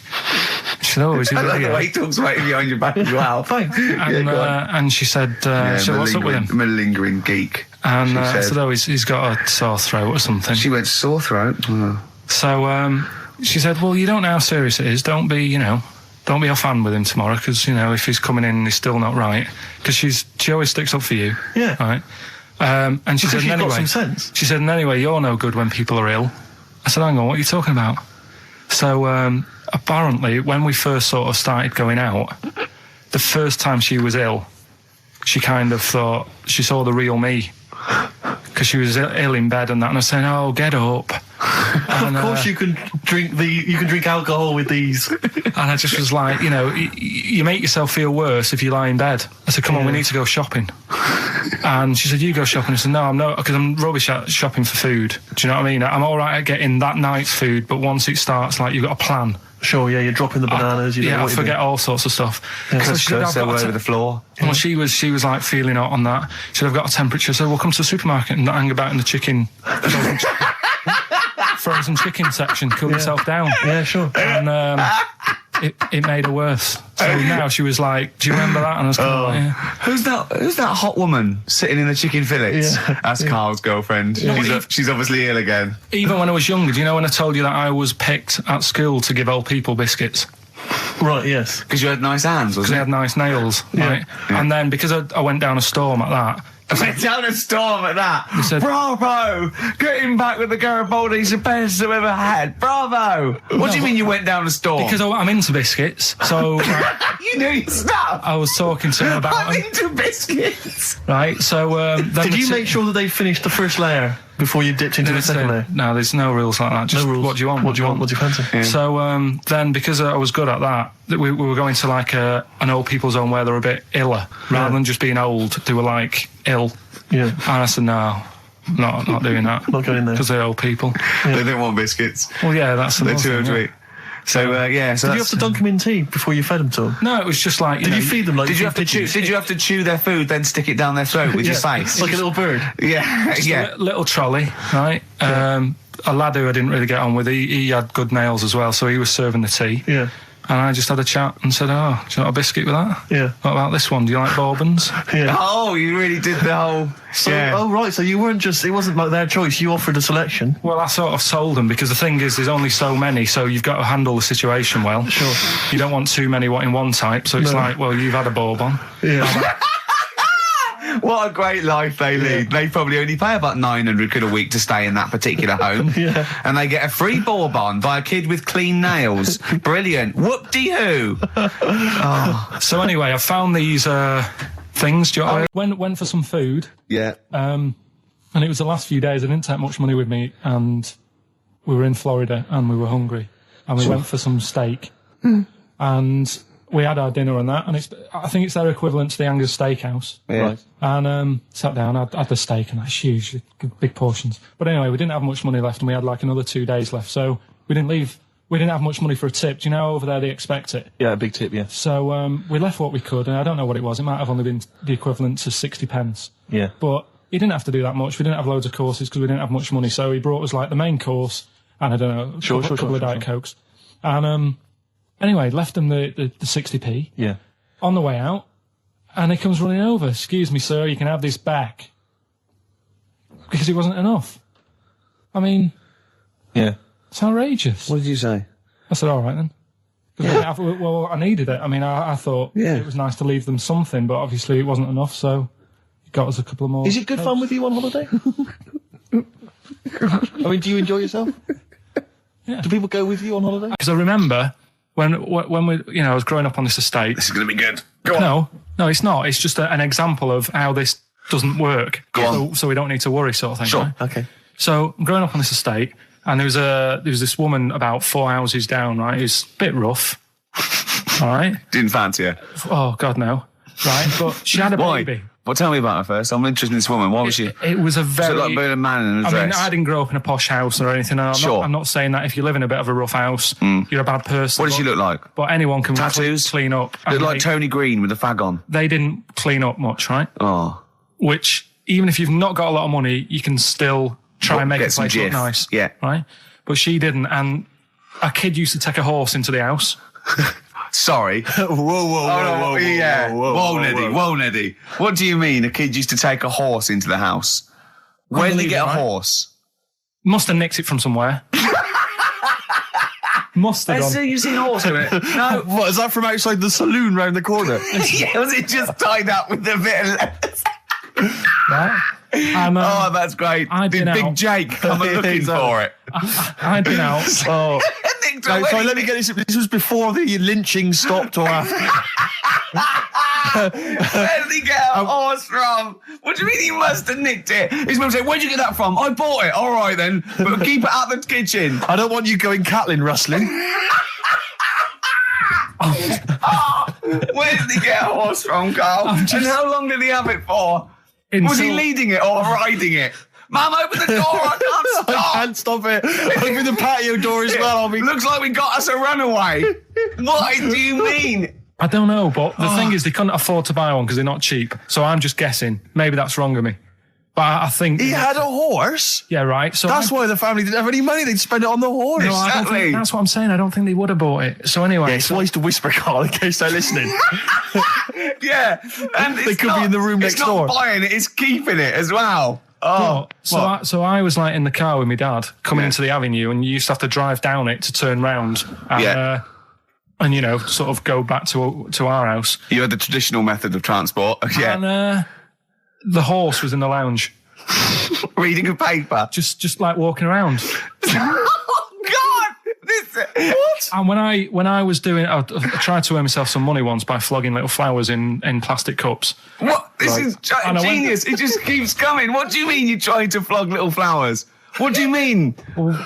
Let's play a record. Let's play a record and come back to this. Because it's always going to just unravel and unravel. It's going to go on for hours. Let's play a track, Karl. Deeper. It's like an onion, isn't it? We've created a whole world here where there's a man living with a horse. Just walking around the lounge. I come from the West Country. I've never heard anything like that. I just think of a big sort of like orange carpet and it's got a rediffusion telly and this horse going, I'm fed up in here. Exactly. This is really... I am not taking the rubbish out again. Yeah.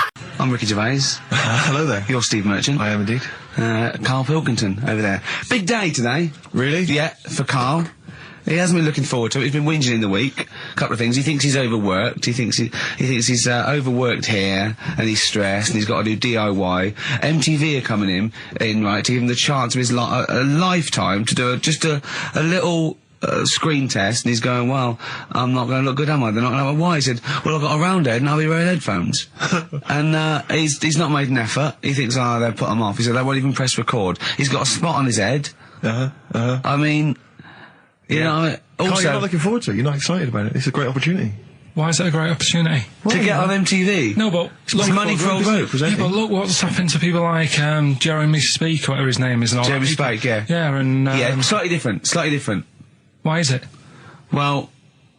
See? You're making it in the industry, and you've got something to give. He happened to be around when they were filming an airport. Well, do you see the difference? All right, the other one then, who's on a boat. Same thing, although at least she had a skill. She had a skill, you know. She can sing, you know. Well, it's just. I think it can all go wrong. Do you know what I mean? Well, of course it can. So can sitting in your little room moaning about nothing happening in the world. You know, he wanted to stop educating Ricky because nothing happened. He said, look what happened last week. I scoured the net. He said, all I found was a dog in a car wash and a parrot and a vicar. Right? I'll tell you what, there ain't much more going on this week. Well, you're talking... listen, me and Steve, yesterday, we took a day off to prove you wrong, and we've come up with two of the most incredible things I told you about, and they're amazing. So there are things out there, always, but just go for truth. Go for truth and science and discovery. Fact is stranger than fiction. You don't have to revert to sort of like God and ghosts. I know, yeah. Do you know what I mean? But the funny thing is, you know, like, last couple of weeks I've been saying there's not much going on. Yeah. I found out when I was looking that there was a day in 1930, right? It was a Good Friday. There was no news. There was nothing going on. They had to put a music video on or something on the telly because there was nothing going on. Play a record. We're going to play some classic tracks today. This is Debaser. Pixies, Debaser. I was looking forward to playing that. Came and said, Karl, I'll play that. I was looking... he put it on. Lauren just called through and said, we played that in the last half hour. Embarrassing. Yeah. So, what is the point of having a producer if he doesn't check things out? So, I mean, it's a good track. I mean, I'm sorry if you heard that twice in the last hour. Go on, listen to everything all the time. I've been running around. I get in early on a Saturday. You got in about the same time as me? I went out and bought you some biscuits, so you're happy. I put the coffee on. Yeah. I've sorted what prizes we're going to give away. I've been running to the library getting you certain tracks. Yeah. I can't listen all the time. I'm doing my best. Well, I'm not sure it's good enough. I mean, I'm worried when MTV come in, if they've heard this kind of shoddy production, they're going to start to wonder what is it. The same songs every 5 minutes. Yeah, no, anyway, sorry, are you sort of overworked because you were on Zoe Ball's show talking? Oh, hello, what's going on here? Well, I thought he was exclusively on our show. No, I was in the car. I seem to remember, Rick, he was a nobody that got a chance to come on air and talk about that. And guess so what he was getting auditions for MTV? Guess what he was talking about on Zoe's show? Oh, hello. All the jellyfish stuff and all that. About Can't getting believe it. Recycling material that you've done on this show. I phoned in, right, and I went, stop doing material Zoe's boy. He just hung up on me. Well, I had a job to do. Who do you think you are? Your ego has just gone through the roof. Hang on a minute. What? I had a job to do in the week. They asked me to drive the desk for Zoe, right? They didn't say talk. Zoe, if she talks to you, you can't just ignore her. Yes, you can. Well, you Who can't. is she? Who does she think she is? You made a promise to us, a pact, that you were our kind of monkey. Yeah. What can I do? If someone takes time off, I've got to do it. It's my job. Yeah, but you don't have to talk. You don't have to use... You're the head of production. We've given you this special gig. This is like taking you out weekends. Yeah, exactly. You know, if we find out you're getting too much excitement in the week, we'll have to just calm it down. Well, get another little... Well, that's it now, anyway. It was only last week. I feel like kind of solid. I feel betrayed. It's like you were having an affair behind our back. Yeah. And you rumbled it. He was doing all the stuff. He was doing all this like, oh yeah, jellyfish and this, jellyfish Yeah, because that. she was asking, and I thought it was a good way of promoting this show, actually. Oh, did you mention the show? Yeah, I did at some point. Did you? What did you say? I just said more about that on Saturday afternoons. So you talk twice? I only heard you talk once, so you're talking all the time? Well, about 5 times in the week. In the full week, 5 times. Deary me. And it was just stuff. You could never be a monk, could you? Chatting away all the time. Right, what have we got? I blame Ball as well, to be honest. I feel Ball's slightly responsible for it. Yeah. She can't find her own, Gibbon to get on the show. She can't find her own kind of, loser, then don't start stealing ours. Outrageous. Well, coming up, right, maybe we'll get Fatboy Slim in. Indeed. Next. Yeah. Saturday, if you're listening, Slim, come in on the show. What's his name? Ernie or something? What's his name? Norman. Oh, yeah. Right. Ernie! Yeah. I don't know. Oh, that's great, Ernie Ball. Yeah. He wouldn't change his name.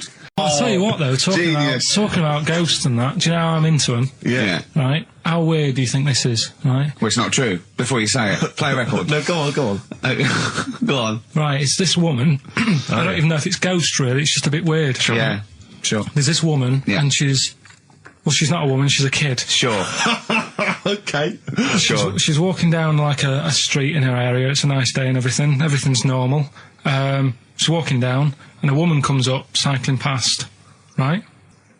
The woman on the bike looks at the kid, absolutely terrified, right? Got a really scary face on her. Yeah. The kid's thinking, why is she doing that? Yeah. Right? So anyway, she thinks nothing of it, goes, I think she was playing in the park or whatever, goes and has a nice day. About 15 years later... Oh, right, yeah. She's, I don't know, I think she was going to work, right, on a bike. She was riding her own bike? Riding her own bike, cycling down the road. Oh, yeah. Looks at the kid. That's the thing that happened, like, 15, 20 years ago. Right. It's her on the bike looking at her as a kid. Right. Not another child. No. So it's her, she's seen herself. Karl? I mean, I don't know where to start. Firstly, where's this information come from? But I mean, why do you ever... I don't know what part of that you think can be true. I'm speechless. I don't know what to say. What are you talking about? Bit weird, though, isn't it? But it's not true. It didn't happen. Nothing happened like that. She said it did. Well, she's wrong. She said she saw herself. She saw herself as a kid, didn't she? Did she carry on riding and as an adult when she was a kid. Did she stop and talk to herself, or did she ride on by and think, that's a bit weird, there's me as an 8-year-old. I won't stop, I'll be late for work. Yeah, if I'm late again, the boss said he'd be in trouble. Yeah. Well, and where is this information? Did it happen to someone you know? No. You overheard it on the bus? No, it was in the 14 Times. Ah, right. Well, okay. That's the answer. Good. We've got to the bottom of that. Right. Right, Silence of the Lambs. The bit where Jodie Foster was having a chat. Good evening, Clarice. Right. Just thought I'd come and see you. How very thoughtful.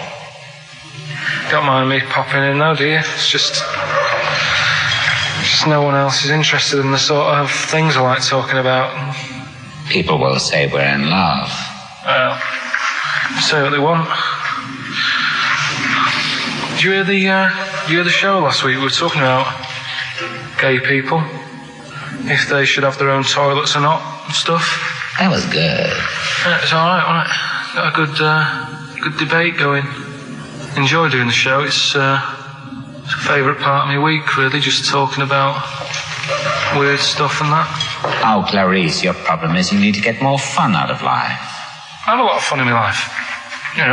Come and see you and spend a lot of time on the internet looking up weird stuff. Reading something about a hairy Chinese kid. There's another thing, there's a fella who, no arms and legs, is known as a pillar man. Everything you need to find him is right there in those pages. Bizarre magazine. Yeah, I get this. But the hairy Chinese kid, what annoys me is he could sort it out. He could just have a shave, couldn't he? Do you know what I mean? No, he cuts. Does he? Well, he used some like Emacs stuff. Yeah, don't be getting funny with me, just because you're in a bit of a mood, right? You know you shouldn't eat people. Your eyes are bigger than your belly, I've always said that, so I'll see you later. Interesting. Atmospheric, moody, and the question is... okay, here I have it this. How many films have been made featuring the character Hannibal Lecter? How many films They have haven't you got made? time to phone in now, have they? No, they can email in. They'll have time. Do you care? I don't care. No, exactly. Ricky.Gervais, xfm.co.uk if you can be bothered. If you're interested in and you want a $4.99 copy on VHS of Silence of the Lambs. He's dissing that as well, Carl. What do you think of that? Bit annoying, but that's it for this week. But remember what happened when... No, it's not. It's 9 minutes to 3. How can that... Tell him, Steve. No. How can that be it? It's 9 minutes to 3.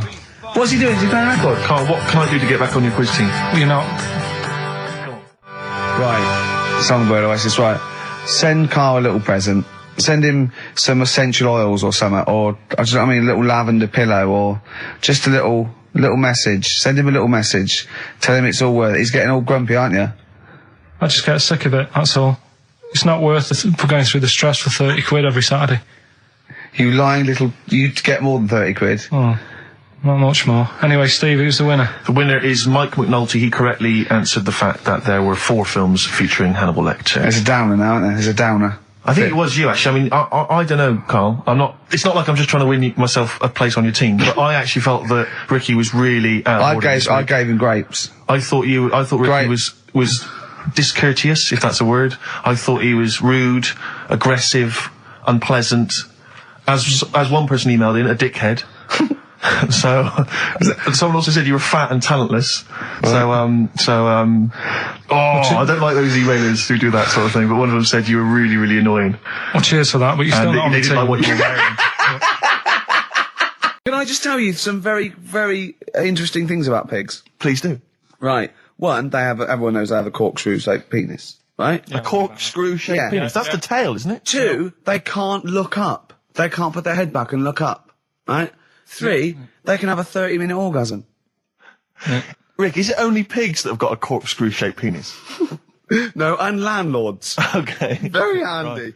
Right. And it was a Christmas play, and I managed to get a part in it. And, did you audition? No. Got a part in it, and I should have been playing the drums to the one about Kings. We Three Kings. Yeah. I was meant to be doing that, but Little Donkey came on, and it was one of the... What do you mean came on? That was like next up on the next song. Right. And it's one of them songs that you can't help sort of tapping along to. Yeah. Do you know, like if I was to go yeah, you'd have to finish it with... Yeah. Do you know that they actually send that into space? Do they? And... What, hoping that aliens will respond with that? Yeah. They do that, because apparently it is one of them things that you can't help. What, even if you're an alien life form? Yeah. They know that, do they? Yeah. But anyway... What, because they watch Star Trek or something? No. Knock, knock. Yeah. No, seriously. Is it true, like, if you send out knock, knock into space, they have to say... Oggy, oggy. Oh, that is great. Seriously. Oh, hold on, what's something out there? Was a little green fellow? That is great. Yeah, so anyway, that is Little Donkey is like one of them tunes that you can't... And I was there, and I had the drumstick, and I thought, oh, God. The drumstick! I could feel myself. And anyway... Just wanting to do it, yeah. I started going along and playing Little Donkey, which I wasn't meant to do. But it went down such a storm. Okay. Does it worry you? I mean, you sort of joke about it now, and we're talking about it in the office, you know, like, oh, is Steve really touchy about the way he looks? And... Oh, what's this? Where's that come from? He's done it again. He's done you again. I was walking home the other night, and I was thinking about it. And do you worry that when you're old, you will be on your own? You did start it, though, didn't you? Well, Karl, I'm glad you brought this up. because I mean, for me, you know, a lightweight, frothy entertainment show on XFM on a Saturday afternoon is exactly the place where I want to discuss the desperate, lonely future that's inevitably coming my way. Oh, God. I'll tell you what will cheer you up and forget all that. A bit of Embrace. Oh, one of the most hated bands. What are these fellas doing? There's a couple It's quite noisy, it's just distracting. Yeah, there's a couple of fellas behind us taking pictures. Don't take it takes 2 of them. I think one of them just got a couple of hours out of the office. Yeah. They're from the what are you from? X-Mag? X-Ray. X-Ray. What's X-Ray? It's the XFM magazine, Steve. The XFM what? Magazine. And where's that? Where, is this available in shops? Is it just a giveaway thing to? It's kind of giveaway, bit of information on bands. Right. Gigs are coming up. How is it available? Who gets it? It's in top magazines. You're really selling it, Karl. You're obviously a fan of the magazine. It's all right. Yeah. I don't want to make it... This seems now like you've said, let's pretend we don't know what it is. You sell it on air, make it sound... I don't know what it is. Well, I'll show you later. Okay, cool. And if people want a copy of it, they can go to the website and subscribe and you get it for free. That's all right. Yeah. Cool. And you're going to be in it. And we're going to be in it. Centre pages. I don't look my best. I don't dress for radio. And, you know... Well, it's okay, because I'm photogenic, so I'll make up for whatever you I'll push lack. you forward. White Stripes and their version of Jolene. What did you make of it, I really? loved it. Good. I want to ask Karl a question, though, because Karl sometimes in awe of this newfangled world that we live in. What do you think of the scenario? What do you think is going on there? Because it's a bloke singing to a woman, begging her not to take his man. What do you think's going on there? Say again. Well, that's a bloke there singing. Yeah, to his wife Jolene. Right. Were you listening to the lyrics, or? You see, I got mixed What up do you mean? anyway. I thought it was about that one about the person who chucked himself off a bridge. So I was thinking more about that than listening to that one. Right, listen. Well, go on it. Right. Jolene, I'm begging of you, please don't take my man. You flaming locks of auburn hair, even though you can, don't. He's all I've got. You're a beautiful woman. Don't take my man, because I can't compete with you, right? Yeah. What do you think's going on there, though? Because, you know, it's Dolly Parton singing it. We know what's going on. They're fighting over the same man, aren't we? Yeah. What do you think's going on when a bloke's singing it to Jolene? What do you think of the scenario there? That's one of them names, isn't it? That could be a bloke's name. It's like Leslie. Oh, Christ. Okay, sorry, it was a... I wish you'd not asked him that question. It's so exhausting. I love him. Do love Karl. ants sleep, Karl? Which bird's got a cock? Swan. Okay, nice one. Listen, I want to play that song for various people who've emailed and phoned in saying they want requests. We don't really play requests on the show. We'd like to mention them anyway. Matt Barr, Magic Thighs. That's not Matt Barr's Magic Thighs. No. That's Matt Barr and Magic Thighs. Yeah. Kieran in Dublin, Stuart in Hackney, Lisa and Alison in Crouch End, and Glenn in Crystal Palace, who was phoning up with a nice message earlier. All of you, thanks for listening and thanks for enjoying it. Sorry we didn't play your requests, but tune in next time. It'll be fun. Anyway, I just all I wanted to say, really. Here's tragic. What's tragic? What did you want me to say about that song? Just your opinion. Your own opinion was fine. It's sad. In fact, your own opinion is better than anything I could really hope for. Without doubt. Whenever I ask you a question... You constantly surprise us. Yeah. It's wonderful. So only ever carry on telling the truth, carry on saying exactly what's on your mind, and I think this could become a great... You're like a man who was frozen in Victorian era and has been reawoken and he's kind of discovering the world. Some things make sense, other things don't. It's beautiful. It's As really opposed to one that was made in a castle in Victorian times like Steve. A 104.9. Yeah, not bad at all, not bad at all. So everyone had a good Christmas though, yeah? Really? Karl, even though it was like a little bit Lanzagrotte, it was a nice Christmas. Yeah. What was the book you read, by the way? Someone just emailed in and wanted to know. What was the book you read? It was The Governor. The Governor? Yeah. Right, okay. Did you buy Suzanne a gift in the end? Which you surprised her with on Christmas Day? Yeah, after that show that we did before Christmas. Yeah. I was walking home thinking, might as well treat her then. Yeah. Went and got her a necklace. Nice. Actually, she said she wanted a necklace, but I didn't know which one, but went and got one. Yeah. And she was happy with that. Yeah. That shut her up. yeah. But, yeah. And did she get you something? a gift back? She did get me something, yeah. See, we knew she Of course would. she would. Yeah, but the thing is, right, she got me a little Game Boy Advance to take on holiday because she Brilliant. knows I get bored. Lovely. Right? So that was good, but I was hang on a minute. I know how much I spent, Oh, and I know how much these are, right? But I was clever, though. When I got to the airport, I bought to get me an extra, bought me an extra game for it. Yeah. Got the value. Of course. when you were growing up, did you wait to ask your mum for sweets right at the counter so the woman would embarrass her into getting you it? What, you mean just slip it in the basket? Well, no, just wait till there's some, a stranger watching before you ask for sweets. Mum, can I have a Kinder Egg? Did you sit in front of Suzanne when it got to the... Suzanne, can you get me something else? Because remember I spent more on that necklace than you did, like Game Boy Advance. And the woman in Dixon's goes, oh, you better get him something else. And she goes, oh, bloody hell, all right then. Nah. She did well, though. You know what I mean? She's done well to keep you, hasn't she? Done well. Because you're such a find. You're quite a catch. Yeah, she must wake up every morning and go, ooh, I am the luckiest girl in the world. Well, she told you that the other night. What? She said the other night how good it is living with me. Oh, yeah. I said to Suzanne, it must be great, because I only see him 2 hours a week, and I like to squeeze his little head. You can do that all day, every day. Does she ever squeeze your head? No. No? No. It's like that thing, though, isn't it? It's like when you work in a chocolate factory. You get sick of it, don't you? If it's there all the time. Yeah, she must think, well, I could squeeze that head any time I wanted. It's not worth it. I just, What about your Christmas? My dad, I'm wondering if you're turning into my dad, because he bought my mum a bracelet. He won't mind me talking about this, because he said you'll probably talk about this on the radio, and you're right, Dad, I am talking about it. He bought my mum a little gold bracelet. Lovely gift. You know, it was a lovely thing. And she opened it, she loved it, and everyone thought, what a great gift, lovely gift. He wouldn't stop talking about it. He wouldn't stop talking about the gift he bought. He kept on grabbing my mum's arm and showing it to people. Look at that. Look at the gleam on that. The gleam! Steve, look at the shine on that. Look at the gleam there. Look at that. Gleam! And do you know what he said? He said, the great thing about that's pure gold. He went, it's an investment. That's an investment, there. It's gold, you know, it's always worth something gold. I love that when people get a gift and it goes an investment. I love it. But what, not only does it sort of take away any of the romanticism of it, but it was the way he constantly was talking about how great a gift it was that he bought. I haven't heard the word gleam for 30 years. Look at the gleam on that. The gleam. Look at that, look at the sparkle on that. And look at that, it looks like rope. That's what he kept saying, it looks like rope. It looks like gold rope. And he just can't. And I heard it, he disappeared. We were opening gifts. He went disappear. I could hear him in the kitchen going, "Think about that's pure gold. That Elaine, that's pure gold." I might melt that down. Yeah, John, next door neighbour. John, look at that. Look at the shine on that. That's great. That's brilliant, though. But it's just it sort of undermine the gift a bit if you keep on droning on about how great it is. If people enjoy giving, that's nice, isn't it? And you got to, you know, what did your mum say? She loved it. She couldn't get a word in edgeways. Can I just ask very briefly, I was quite interested by the family had to move because they lived on Butthole Road. Yeah, I quite like that one.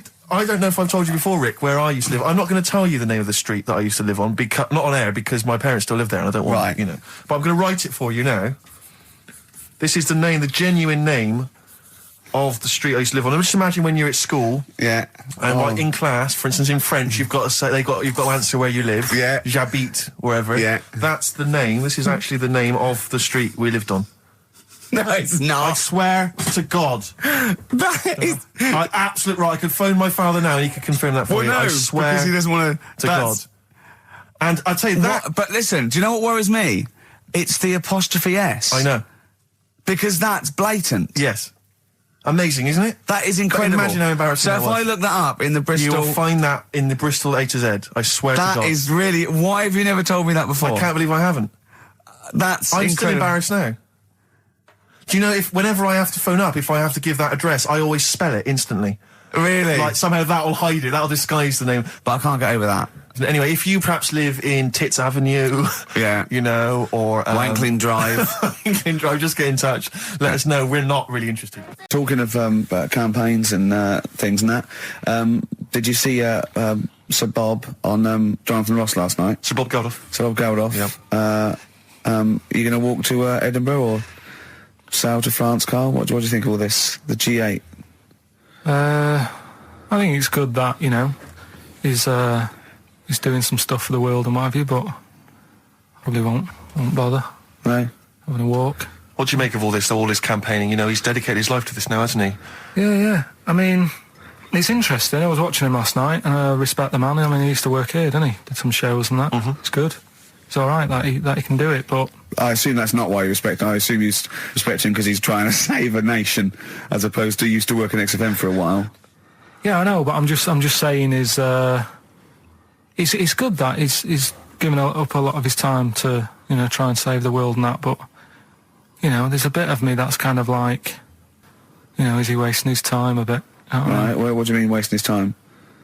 Well, he tried it before and... No, wait. What he's trying to say is that the G8 are I think the 7 most rich, wealthy nations in the world, and Russia, and they get together and they can wipe out the third world debt. I.e. they owe us billions and billions of pounds, they can't afford to pay it back. So he's going to say, let's wipe the slate clean and pledge, I think, a lot more aid and stuff to them, isn't it? Mm-hmm. So what do you think of that? But won't they just do it again? Right, what's you thinking? No, I knew I had a little diamond in the rough here. I mean, obviously, you know, I admit I brought this up because I really wanted to know what Karl thought of it. Sure. Yeah, I had ulterior motives. It wasn't just for awareness, for the very worthy cause. It was because I know. Look at him looking at me. Look at him. He looks at me like a cat. Honestly, it's like there's nothing behind those eyes. Right, what do you mean? They're just going to run up the debt again, you think? Well, what I mean is, right, when I was a kid, right, and I wanted to go to the arcade, I'd borrow £1 off my mum, right, and she'd say, don't come back asking for more and what have you. But I'd have a go on a pinball machine or whatever, game on a fruity, and then go back, and she'd go, can I have some more money? And she goes, I gave you £1 before. And I go, I know, but I'm on holiday. And she goes, there you go then. And then I go off and do the same thing. I didn't go, no, I wasted the last one, I'm going to pop this in the bank. Right. So you think that's what's going to happen with... That's a nice metaphor. So what do you think happening there? As the Africans are blowing it down the arcade. Instead of putting it towards a fishing rod, they're blowing it down the arcade. I'm trying to win a watch. Look, I've got 100 goals. I think this thing is dodgy. Yeah. I'm trying to win a fluffy toy. Bob's saying you're never going to get the Snoopy. You're never going to get the Snoopy. It's always going to fall out of the little claw before it gets to the top. The claw is not strong enough. Yeah. Do not waste it. No, Midge. Midge, you have to write a song. Write another song, mate. They've blown it down the arcade. Brilliant. Carl, I need the phone number of your girlfriend. Let me explain why. I was lucky enough, once again, to be on your quiz team this week. Ricky, still to beat me. He's still to beat me with his team. Yeah. Second I came. The gang here and some friends. We sometimes go down to a pub quiz in the local area, and I was very nicely. I was invited by Karl to be on his team. Twice now I've been on that team. Ricky's always on another team, and what can I say, Karl?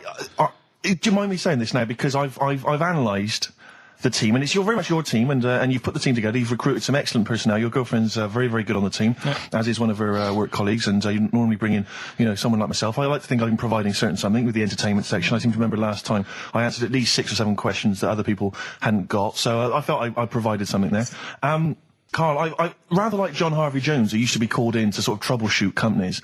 I see why you are not winning ever, and it's a rather pricey contest, isn't it? It costs £10 to enter per person, and unless you get in the top 3, you're not going to get to see your money back. No. So I think you're going to maybe need to step down from the team, because Karl, I'm not sure. I am not sure. You consider yourself a kind of player manager, but frankly, I'm not sure you're providing enough.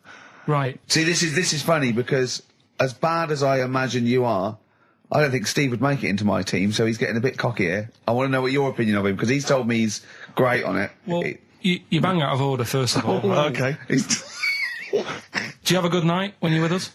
I tell you what, I wish I'd lost a tenner every time I've come down.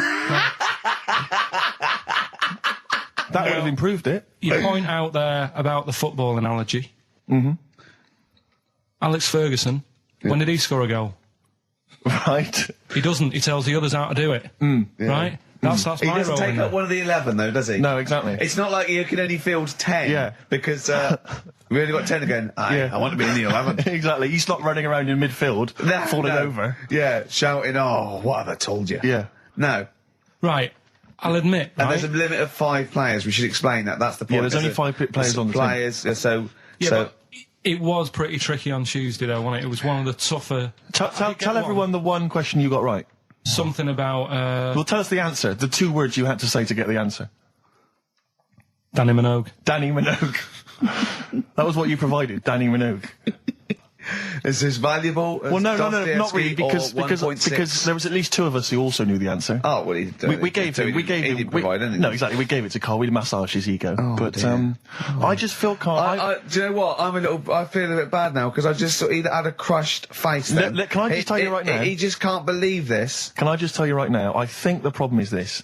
I think there's that precious 5th position that is not being filled at the moment, I think, consistently enough by a decent player, right? You've got a solid team. I'm thinking if you want to remain on the team, you are going to have to pull your finger out and find a 5th member that is going to provide, and I'll tell you where the weaknesses are. I can tell you right now, mate. The weaknesses are natural history and science. Something which Ricky Gervais is scoring on week in, week out on his team. There is a few. Now, if he was available for a transfer, we could be fine. But we've got to find someone to fill in that space. Otherwise, I'm either going to quit or you're going to have to step down. Because I don't think I can be on a team where there is these obvious deficiencies. There are visible deficiencies. And, you know, the £10. That's £10. I'm not made of money. Toes. Yeah. I've sort of got air all the way, but then it just runs out where it should be. On the top of your head. Yeah. And is this part of the reason why you're always uncomfortable about, being nude or around naked people? Is that partly the reason, do you think, because you look so grotesque? Well, when I'm on holiday, I don't really like wandering about without a top on unless, like, it's a quiet beach or whatever. Sure. So what would you normally wear? Need. I just have like a nice sort of light, summery, sort of linen shirt, maybe, just a few top buttons open. Yeah. But I don't like... The naked body isn't that nice anyway, is it? You know what I mean? Whatever it is, if you're a cat and you're shaved, you don't look that nice. You know what I mean? But with I think you'll find a cat is naked even with its fur on. Cats don't wear clothes. No, but what I mean is, a bald cat isn't that good. You know, it does me head in that I'm bald. I'm not, I wish if I could have hair, it would be nice, but that's life. Would you prefer animals to wear clothes like Mickey Mouse does? Or Goofy? You know that I don't like nudist and all that. We've done it. But don't you think sometimes you could sort of like maybe fancify it a little bit? Like if there was such a thing as an ape salon, and there isn't, Karl. There isn't, right? Would you give a orangutan a trim, maybe sort of his hair? Because some of those look like they're going bald, but they've got a comb over, don't they? They should just have a shave. When it's like that. That's what I did. Just take it back. And the underarms as well. Yeah, they've really got a lot of underarm hair. Even the women ones. Really? Yeah. That's disgusting. I know. I don't know. I don't even know why they breed. I don't know how they get they laid, some of those horrible old hairy ginger orangutans. Yeah, they are particularly grim, some of those. I know, yeah. The big ones. I know. Ginger ones. Yeah. They can't be happy, can they? What is that? Where did that happen, the ginger thing? Why do people give them, like, a hard time and that? Well, you just gave them a hard time then, so why did you do it? You were just buying in, were you, to people do sort of give... I don't understand why, but ginger people get quite a bit of stick, and I've never understood it. No, it's just, I don't know why. They do, don't they? I don't know, it might be historical, it might have been because... I'm sure they don't everywhere in the world. I'm sure it's probably... Oh, they are. They're always... I've said to you about even, like, ginger cats, they're always fat, because they're sort of sick of it, probably. Wait. Ginger cats, what do you mean? When you see a ginger cat... They've been eating, like, because they're upset, fed up they've been bullied. You never see, like, a thin, happy ginger cat running about. It's always overweight and looking a bit fed up. It's just a good point, isn't it? I wouldn't say it's a good point, Karl. It's a point. So last week, the Chinese don't age well. Now, anything ginger, including cats... Yeah. No, sick of it. No, but I'm just saying... Are you ginger? Would you like to take issue with any of Karl's points? 83 XFM is the text. You can text us. Maybe you've seen a thin ginger cat. I'm not having a go, though. That's what I'm saying. I'm just saying it's weird how people give them a hard time. And it's if I could have hair, I'd go for ginger hair rather than being bald. Really? No. Did you say Nime at one point? 104.9? Did I? Other than that, it was textbook. Yeah, a desperate attempt at being articulate. Sure. But let myself down. With your See, this is the good thing about the boxing thing, because there's no chance of me, slurring the words. No. I already slurred my words. Yeah, so any damage will be totally fine. Yeah. Oh, the doctor's rushing in. I think there might be some kind of concussion. Jane just going, no, that's just the way he talks to me. But because I'm thinking maybe, did you start the show with that particular kind of manner? Just because obviously a lot of new listeners, I imagine, thanks to the massive poster campaign, and you obviously want to impress them and charm. There's a few examples today of irony coming back and biting you. Yeah. That seemed like a funny idea at the time, me posing that. But Jonathan Ross phoned me up when they first went up and he said, "I've just seen a big poster of a predatory gay." Yeah, you do look a little bit. Yeah. Hello. And what's your name? Why would you like to sit down here? And then you're in the background. And also, I think the funny thing about having you as a partner, I mean, the only good thing is that you look weird and tall, like too freakishly tall and lanky. Oh, yeah, but in that one, no, because your background and you're smiling, you don't look as weird as you do in real life, or as freakishly tall. So it sort of ruins it a little bit for me. Look at Pilkington. Look. Pilkington, what are you doing? He's not listening. He's just opening a packet. What are they? McVitie's. See, we should mention them. We get some free ones if anyone at McVitie's are listening, because we're not getting the perks of this. Nothing. I'd say I'm not getting anything. I really got in this game for the ladies, for the money, for the voiceover work. Certainly, I'm seeing hide and hair of that. But you're not getting the voiceover work because Jethro's getting all the parts that you might get. Yeah, sure. Yeah. Okay, Rick. Yeah. You were the voice of what? The drink driving campaign? You sound like a man who was run over in a drink-drive incident. I mean, it's like you don't drive. Yeah, but I didn't get any money for that, did I? Oh, did I? I can't remember. It's like, I mean, talk I don't about drive, yeah. the, well, that's good, I don't drive. No, it said don't drink and drive, so I've chosen just to drink. At least I can formulate sentences using the English language, and I'm not getting the voiceover work. What's the English language of the 14th century. Well, it's better English language and English language. Rather than whatever kind of Middle England language you speak, the language of the hobbits. All right, Carl. See, you're eating a biscuit. I can't believe it. Are you bored with this already? Do you know what? MTV called me last week. They called me again yesterday and said, when can they come down to do a... Oh, they're coming down next Saturday, by the way, to do a little screen test for you. They're going to sort of just film you with a little camcorder. You said this. They're going to film you... Are you all right? Do you want to... I mean, are you hungry? Do you want to go out and have a meal? I can't believe you're eating while I'm on air. No one can hear that. Do you know who I am? No one can hear that. Explain who I am. Well, that's Ricky Gervais, right? He's made his name on TV. Yeah. Okay, he's done any number of corporate gigs, and they pay silly money. So, I mean, this guy's earning, and really earning beyond his talent. All right? So I think I deserve a little bit more than a little mank eating a biscuit while I'm talking. Rick Gervais? Yeah. Have you won a BAFTA? Yeah, too. All right, so yeah. Just a little bit of respect. Yeah. Yeah. Carl, well, what have you won? What have you won? I got a bronze certificate for doing a full week at school. That's great. It was only a bronze. What's that then? 3 out of 5 days. And I got me a little Crusaders badge, if you remember. What's the little Crusaders badge? The Crusaders badge for the religious club. So. Oh, was that the fella that you went and played? You had to go ping pong ball, so they wanted to talk to you about God. Yeah. Yeah. You got a Crusaders badge, did you? Yeah, that's why I went. That's why I joined. That's why I joined. For the badge. I like the little badge. Did 4 weeks and then packed it in. But we're talking about MTV, right? And I was feeling a bit nervous, wasn't I? About like, the way I look. Right. And what have you. And then I watched a bit of Celebrity Big Brother and all the fuss that Mark Owen's getting. And he's not that good looking, is he?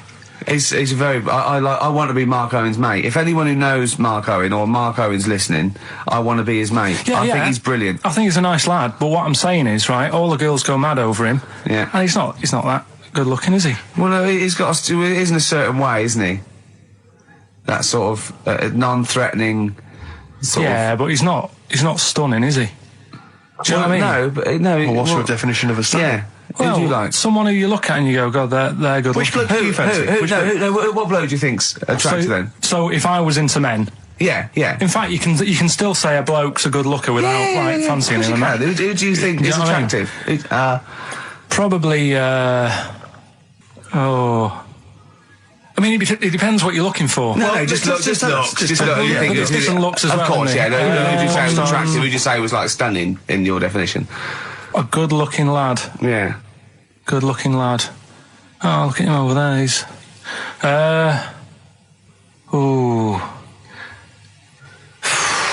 Do you find, Robbie Williams? Do you find him attractive? Boy Next Door. Look. No. Who do you? Karl, hurry up, because it's we've only got 2 hours. Probably. I can't think of one offhand. Mark Owen is pretty good looking then, really. What, there's not... Just name one bloke that you think's an attractive guy. There must be one bloke that you've either met or that you've, seen in a pub or on a poster. Tell you what. Go on. Tell you what. Works here. Young Alex Zane. Alex! Well, we know Alex, maybe we can fix you up. Oh, I love you, Alex! You got so Richard Ashcroft, Science of Silence on XFM 104.9. I love that. Yes, correct. He's one of my favourite artists now. I just think, he's so... I don't know why he's not ballistic. He's got everything. He's like one of our best rock stars. I'm Ricky Gervais. Hello there. You're Steve Merchant. I am indeed. Karl Pilkington over there. Big day today. Really? Yeah, for Karl. He hasn't been looking forward to it. He's been whinging in the week. A couple of things. He thinks he's overworked. He thinks he's overworked here, and he's stressed, and he's got to do DIY. MTV are coming in, right, to give him the chance of his a lifetime to do just a little screen test, and he's going, well, I'm not going to look good, am I? They're not going to. Why? He said, well, I've got a round head and I'll be wearing headphones. And he's not made an effort. He thinks, they'll put him off. He said, they won't even press record. He's got a spot on his head. I mean... also, Carl, you're not looking forward to it. You're not excited about it. It's a great opportunity. Why is it a great opportunity? To get on MTV? No, but It's money for old rope, yeah, but look what's happened to people like Jeremy Speak, or whatever his name is. And all Jeremy that. Speak, yeah. Yeah, and... yeah, slightly different. Why is it? Well... See? You're making it in the industry, and you've got something to give. He happened to be around when they were filming an airport. Well, Do you see the difference? All right, the other one then, who's on a boat. Same thing, although at least she had a skill. She had a skill, you know. She can sing, you know. Well, it's just... I think it can all go wrong. Do you know what I mean? Well, of course it can. So can sitting in your little room moaning about nothing happening in the world. You know, he wanted to stop educating Ricky because nothing happened. He said, look what happened last week. I scoured the net. He said, all I found was a dog in a car wash and a parrot and a vicar. Right? I'll tell you what, there ain't much more going on this week. Well, you're talking... listen, me and Steve, yesterday, we took a day off to prove you wrong, and we've come up with two of the most incredible things I told you about, and they're amazing. So there are things out there. Always, but just go for truth. Go for truth and science and discovery. Fact is stranger than fiction. You don't have to revert to sort of like God and ghosts. I know, yeah. Do you know what I mean? But the funny thing is, you know, like... The last couple of weeks I've been saying there's not much going on. Yeah. I found out when I was looking that there was a day in 1930, right? It was a Good Friday. There was no news. There was nothing going on. They had to put a music video on or something on the telly because there was nothing going on. Play a record. We're going to play some classic tracks today. This is Debaser. Pixies, Debaser. I was looking forward to playing that. Came and said, Karl, I'll play that. I was looking... he put it on. Lauren just called through and said we played that in the last half hour. Embarrassing. Yeah. So what is the point of having a producer if he doesn't check things out? So, I mean, it's a good track. I mean, I'm sorry if you heard that twice in the last hour. Listen to everything all the time. I've been running around. I get in early on a Saturday. You got in about the same time as me? I went out and bought you some biscuits, so you're happy. I put the coffee on. Yeah. I've sorted what prizes we're going to give away. I've been running to the library getting you certain tracks. Yeah. I can't listen all the time. I'm doing my best. Well, I'm not sure it's good enough. I mean, I'm worried when MTV come in, if they've heard this kind of shoddy production, they're going to start to wonder what is it. Play the same songs every 5 minutes anyway. Sorry, are you sort of overworked because you were on Zoe Ball's show talking? Oh, hello, what's going on here? Well, I thought he was exclusively on our show. No, I was in the car. I seem to remember, Rick, he was a nobody that got a chance to come on air and talk about that. And guess what? He was getting auditions for MTV. Guess what he was talking about on Zoe's show? Oh, hello. All the jellyfish stuff and all that. About Can't getting believe it. Recycling material that you've done on this show. I phoned in, right, and I went, stop doing material as Zoe's boy. He just hung up on me. Well, I had a job to do. Who do you think you are? Your ego has just gone through the roof. Hang on a minute. What? I had a job to do in the week. They asked me to drive the desk for Zoe, right? They didn't say talk. Zoe, if she talks to you, you can't just ignore her. Yes, you can. Well, you Who can't. is she? Who does she think she is? You made a promise to us, a pact, that you were our kind of monkey. Yeah. What can I do? If someone takes time off, I've got to do it. It's my job. Yeah, but you don't It's have not to your talk. job. You don't have to use... You're the head of production.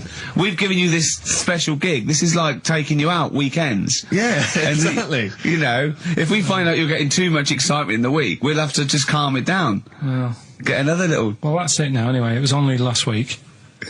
I feel like kind of solid. I feel betrayed. It's like you were having an affair behind our back. Yeah. And you rumbled it. He was doing all the stuff. He was doing all this like, oh yeah, jellyfish and this, jellyfish Yeah, because that. she was asking. And I thought it was a good way of promoting this show, actually. Oh, did you mention the show? Yeah, I did at some point. Did you? What did you say? I just said more about that on Saturday afternoons. So you talk twice. I only heard you talk once. So you're talking all the time. Well, about 5 times in the week. In the full week. 5 times. Deary me. And one, it was just stuff. You could never be a monk, could you? Chatting away all the time. Right, what have you got? I play ball as well, to be honest. I feel ball's slightly responsible for it. Right. Have you done a business degree or anything? Have you? Commerce. You did commerce. Where did you do that? What did you do with that? At school, I'd learn how to fill out a cheque, pay a bill, and I think I had a trip round Kellogg's. Did you get an O level or a GCSE? We know he didn't. You know. But was there a commerce exam or was it just a division of Can't maths? remember. What did he fill out a check? Was it a subset of It maths? was an option. It was like, if you want to do it, you can. What was it? Fill out a check. Pay a bill. Pay a bill. Have a visit round Round Kellogg's. Kellogg's, and I saw my sister's boyfriend there at the time. He sorted me out with some variety packs. Really? What was in them? You know, Rice Krispies and Good stuff. Cocoa Pops? Space. dust or whatever it is. Space nuts. So, sorry, that wasn't Ken Dodd, though. No. That was someone else, wasn't it? That was an aunt. That wasn't Special K. Oh, dear. What about this then? Home Secretary David Blunkett admits that muggers rule some streets. Weird this, because when I was out with you... I don't believe it's going to be weird, whatever you say, Karl. No, when we were in that pub that night and we got talking about muggers and that, the tip is, what I tend to do, because I nearly got mugged once... You nearly got mugged once? I nearly got mugged. Yeah. But I tried this technique of acting a bit mental. Right, and how did you act mental? Well, this guy wanted me trainers. And I was in Piccadilly Gardens in Manchester. It was quite late one night. And he come up, he said, I want them trainers. I said, you want them? I said, I worked hard for these. He said, how dare you come to me asking? And I got a bit livid. And he looked at me like, oh my God, he's got a right one here. And he left me. Were you acting mental or were you just mental? No, I put it on a bit. Were you not petrified though? Well, you don't think about it, do you, when you're sort of in the eyes of danger?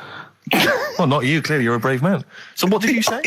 I just went a bit mad. I just kind of, because he said he wanted the trainers and they were dear ones at the time, and no, you're not having these. So I've crafted you. I said I wanted these trainers. Yeah. And went on to tell him how I work at printers and I don't enjoy it, and I put in all these hours and that, and I have to cycle home for about 5 miles. And did he give you his trainers? Yeah. Did he have a knife? I just left. No, it didn't get that. Didn't get that violent. Well, that's very brave of you, Karl. Yeah, it's that's good. Good advice, though. Just act mental. See, what's actually tried it the other night. Oh, Liza Minnelli. Yeah. Well, she said, I've worked hard for these diamonds. Yeah.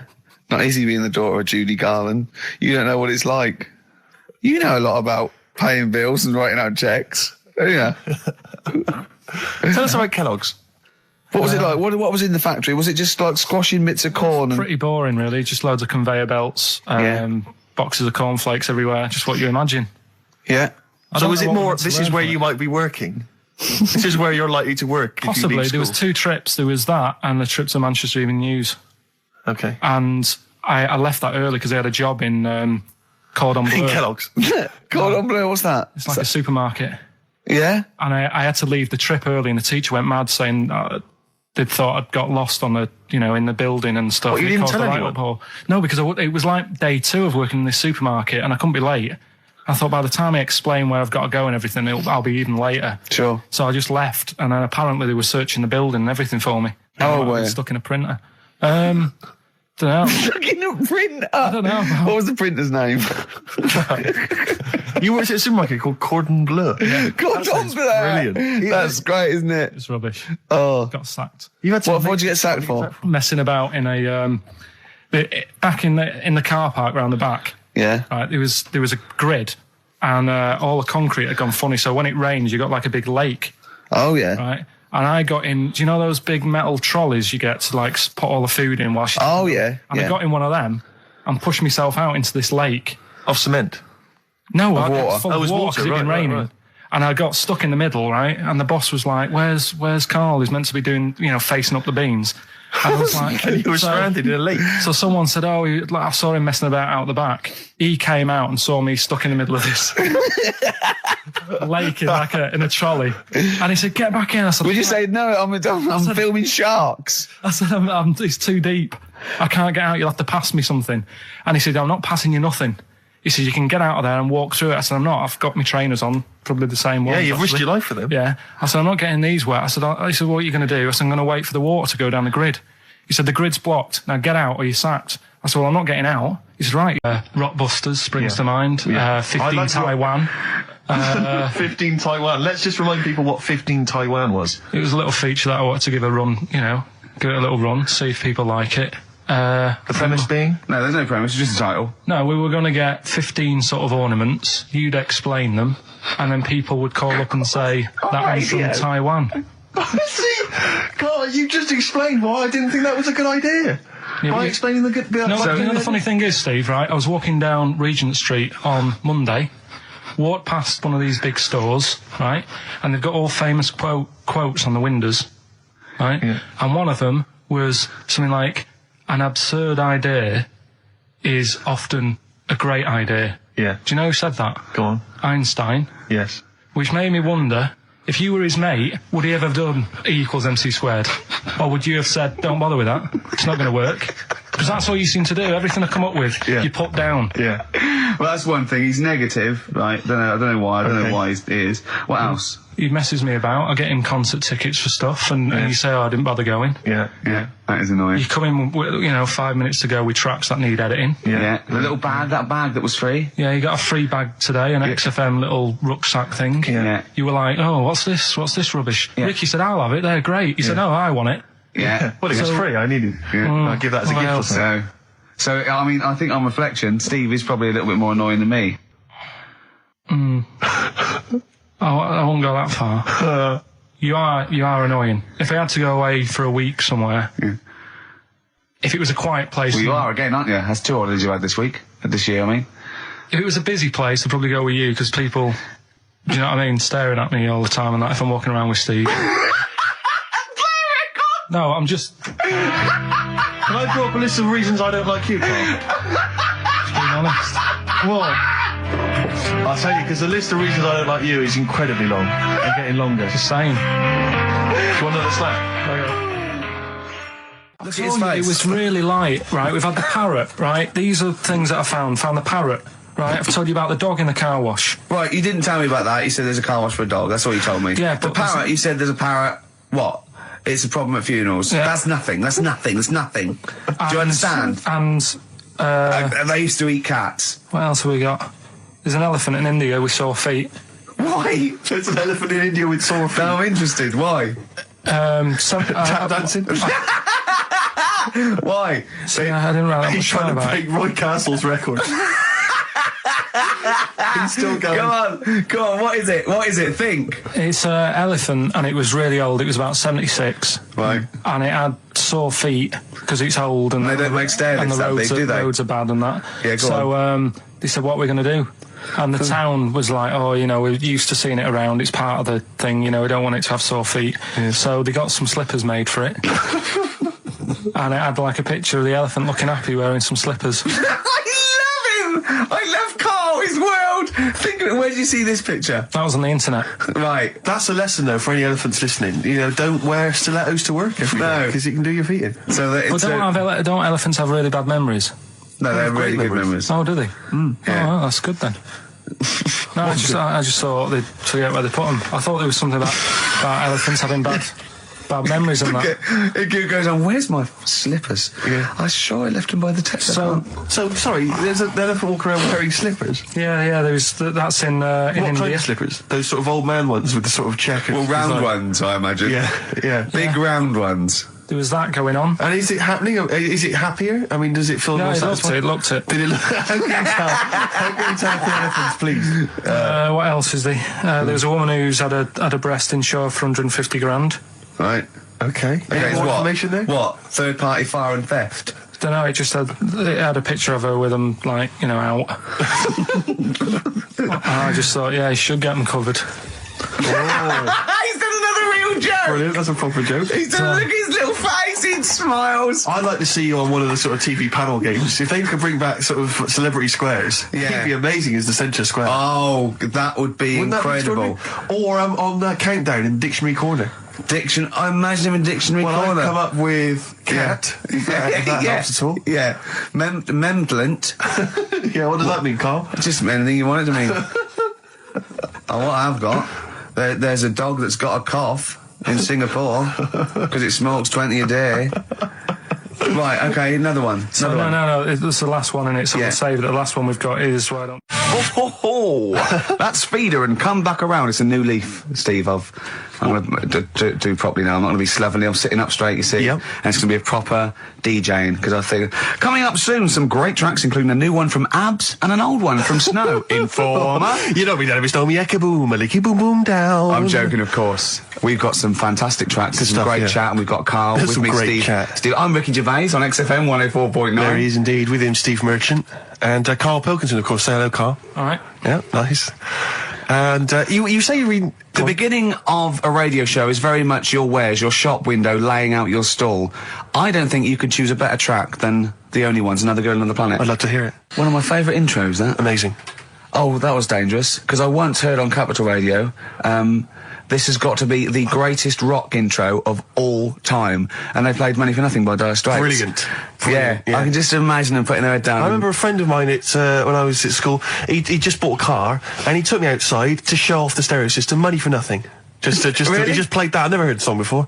Just played that for its entire 4 or 5 minute duration. It is a good song for the sound system. Yeah, it's a good song for showing off intros and sound systems. Exactly. Yeah. You said you were driving along earlier. You saw someone. Yeah, it was one of those zooped up sort of sporty saloons. Nice. You know, the big like a Mondale or something, big, and it was blaring out, and the bloke in it was sort of like, I could tell he was 24, but already going bald. Yeah. From like obviously his estate agency job, not jail. But he's made a bit of money, and he's got, and the serious was ridiculous. I mean, so loud, and it was going through Covent Garden. He was playing Snow in Informer. Do people remember Informer by Snow? It was a big tune in my I don't know. It's great. Yeah, I always enjoy it. Can I bring that in next week? Can we play Snow next week? Well, you can play a tiny little bit. Tiny little bit of Snow. Yeah. Informer. Do you remember Snow, Karl? Yeah, you loved it. Yeah, big tune. Yeah, loved it. Oh, did you? Big tune from the 90s. Happy song, isn't it? You were saying that you've turned over a new leaf. Yeah. Is that in all aspects of your life, or is that just in your broadcasting career? Because the reason I bring that up is because, do you want to describe what you were eating just now when we came in? Because you're a 40-year-old man, you've put on a little bit of weight, so presumably you're watching what you eat. Well, no, but it sounded exotic. I went into a cafe and they didn't have a cheese sandwich. Right. And can I describe what it looked like to me? Right, it looked to me like a big slab of cheese. You just got them to just cut off a big block of cheese, like the size of a CD case, or one of those double albums, right, of cheese, right, and just lightly melt that for me so it drips over my hand and it gets really greasy in the bag. But just lay some strips of bacon on the top. Yeah, but listen, you've embarrassed yourself. Is that what it was? No, it's a croque monsieur, so it's French. It's a what? A croque monsieur. A croque monsieur. Yeah, and so I thought, I've never heard of a croque You're having monsieur. Let's see, you've embarrassed yourself. Is that how it's pronounced, or is it croque monsieur? Oh! Hey? You didn't expect me to be bringing out the French. Eh? Tu aimes la musique pop? Oui, je t'aime la musique pop. Le plume de ma tante. Où est le syndicat d'initiative? That means my aunt's pen. So what was it then? It was a croque. Yeah, and it was just too greasy. It was just too, and it was all wobbly. I like toast, like it to be crisp. Sure. That's the thing with like, what? This is rubbish. Play Coldplay. Back to form there, Oasis, and Little by Little. This is XFM 104.9. I'm Ricky Gervais. Who are you? My name's Steve Merchant. Good to see you. Thanks. With us, the producer in the studio is Karl Pilkington, and he'll be doing the buttons. Yeah. You made a good effort there. But, once again, got bored. Words are your enemy, Rick, and they defeated you once again. Yes, run out of steam with the sentences. Every week I think, well, I'm really going to make an effort now. I've chosen some records. Yeah. That's it. That's as far as it goes, isn't it? Yeah. Maybe you should write out what you're going to say at the top of the show. Write that out. Get a nice big crayon. I like to keep a little bit of, a little bit of something, a little bit of spark, a little bit of liveliness to it. Sure. How are you? Good to see you. Yeah, it's great. It's great to it's great to be out of the house again. Yeah. Oh yeah, just I was going to say, because we've been doing this for a long time now with a little break, but XFM are bringing new listeners all the time. I've heard 4 or 5 a week. Really? Yeah. New listeners tune in to XFM 104.9. Radio 1, beware. Yeah. And we might take it for granted the people that know who we are, know who you are, know who Karl is. Sure. Now, if you're a regular, then you know exactly who we are. But for those of you who don't, I'm Ricky Gervais. Ricky Gervais, a BAFTA award-winning actor and writer. Steve Merchant, all those. A friend of yours. Yeah. And this is the important thing: Karl Pilkington. Absolutely. Our producer. I say producer. He was the bloke who was lumbered with a job. When I said, listen, I used to run the desk in the old days. I used to press the buttons and run the desk and everything. And now I said, listen, I've been on the telly. I do not press my own buttons.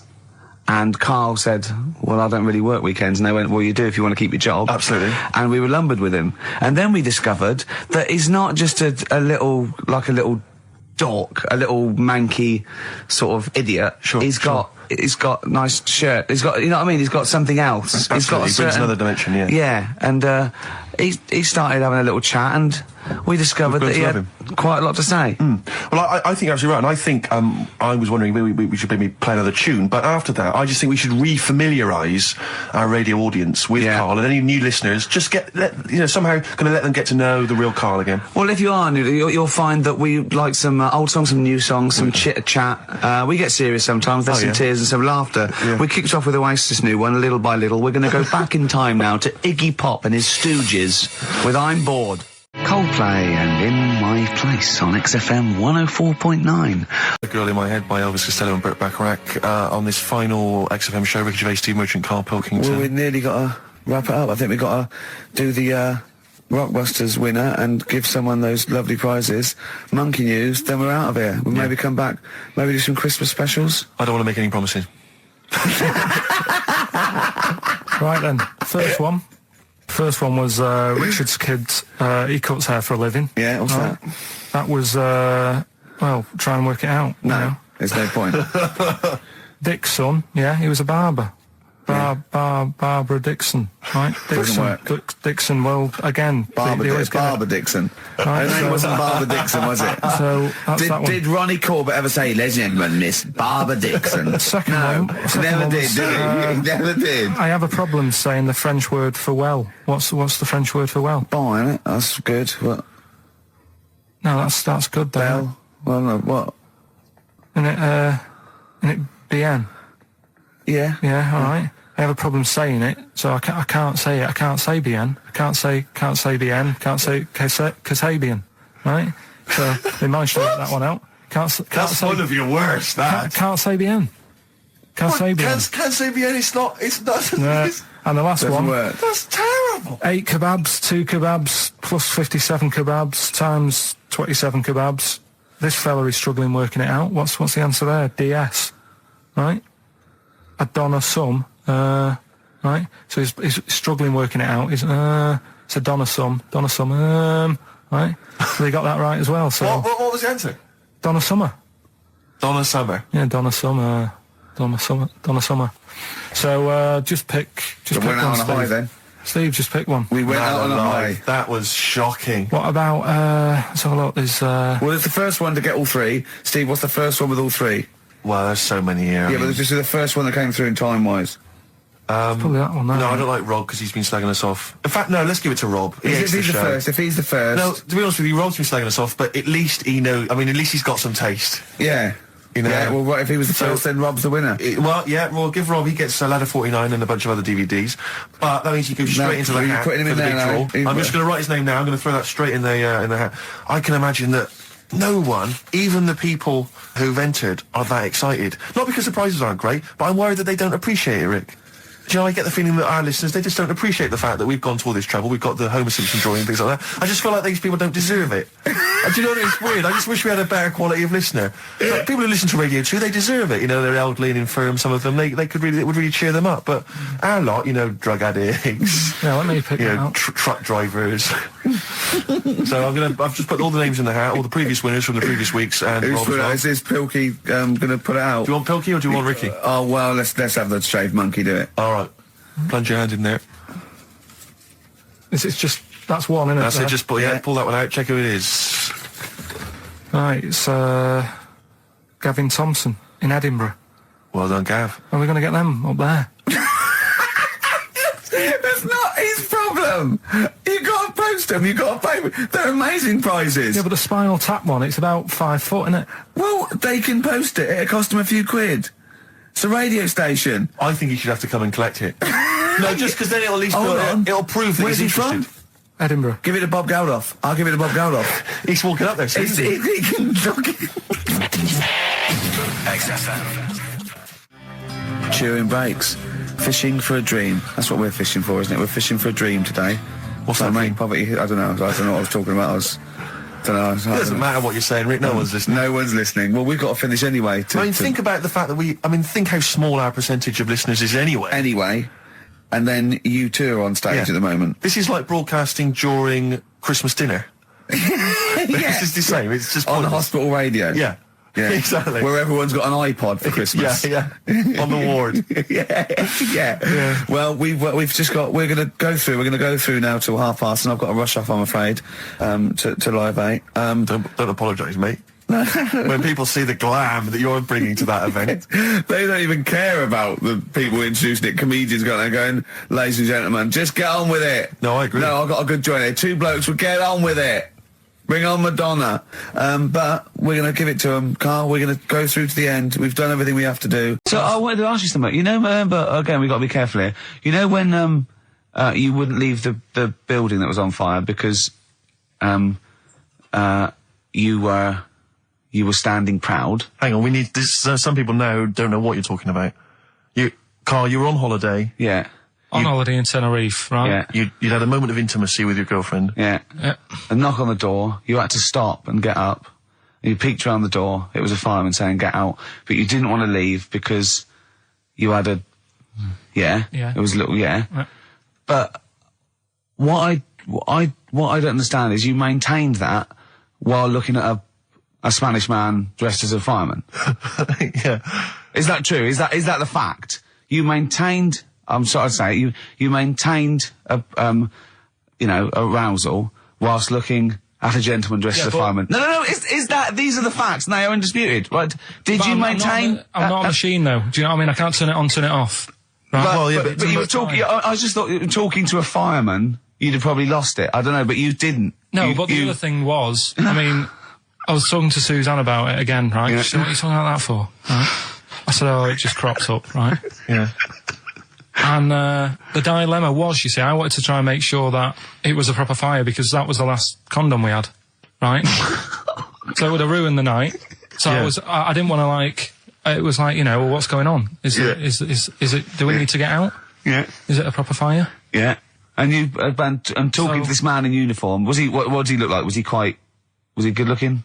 Did he look like Ricky Martin, say? Was he good looking? Was he good looking in his uniform? I can't remember. Can't remember. Did he have a moustache? Nice. What are you supposed to do? I mean, of all the things, I mean, it is horrible. We're not, having a go. This is what I always worry about when we play. But at the end of the day, that's what he's singing about, so we're not having a go. No. And it's not a real person. It doesn't really exist.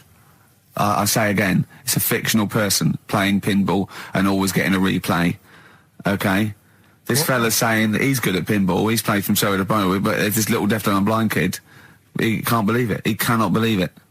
If you had to lose something, Steve, right? It wouldn't be money. That's fair enough. Your sight or your ears. What? That's too much. I can't decide. That's too painful. Sight or your ears? What about you? Intuitively, it would be hearing because I couldn't. No, I think it's got to be sight for me. Yeah. Well, you're always together, so that's all right. Anyway, listen, is it almost time? Well, I've got to ask Karl. I'm sorry, I've got to ask Karl. I'm sorry, go on. Karl, what would you rather be, deaf or blind?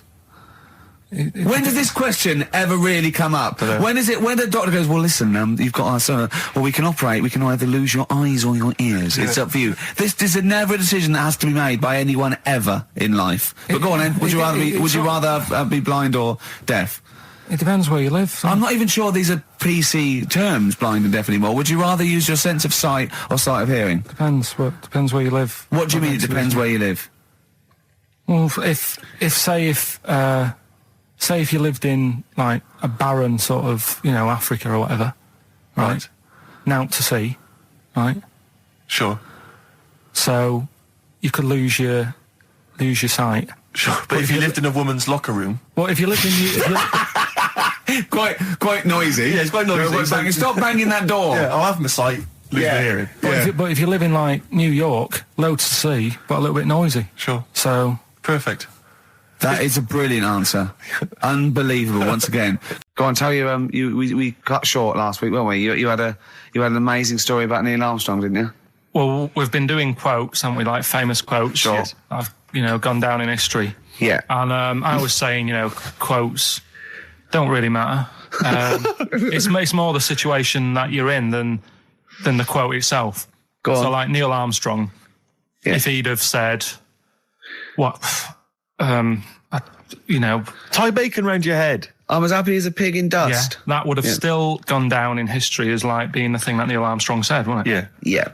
But Space is driven in mental, probably. But he chose to say something profound and meaningful to befit the situation. He got it wrong, actually. It's a small step for man, one giant leap for mankind. But he was meant to say... We discussed this last week, Rick. Stop showing off. Well, no, but people might have listened last week. Yeah, it doesn't matter. I can't imagine people... we better tell them every week, then. Yeah, but he said... he should have said, this is one small step for a man. Yeah. But anyway, he had a good effort, and that's quite... And that's an example of what I'm saying. The fact that he got it wrong, but it still went down in history. Right. But anyway, the bit that... and it didn't happen anyway, did it? What do you mean it didn't happen anyway? That's what a lot of people say. That no one's actually been on the moon. Ah, yes, of course. They filmed it in Teddington Studios. Well, they were saying something about there was shadow on the film, and you wouldn't get shadow on the film. And... There's all sorts of things. These people that you always quote as they. Who are they? Are they living in jars? Are they little fellas in jars? Look, go on. Do they appear to you in dreams? I've spoke to different people about it, and there's loads of little things that if you watch that programme, of them being on the moon, there is no way they could have done it. Right. Done. Fine. Yeah. Done. Anyway. That's put to bed. Yeah. But anyway, as he was getting back in the spaceship on the moon, or whether it be a TV studio, he said... good luck, Mr. Croucher. Right. Have you heard this? No.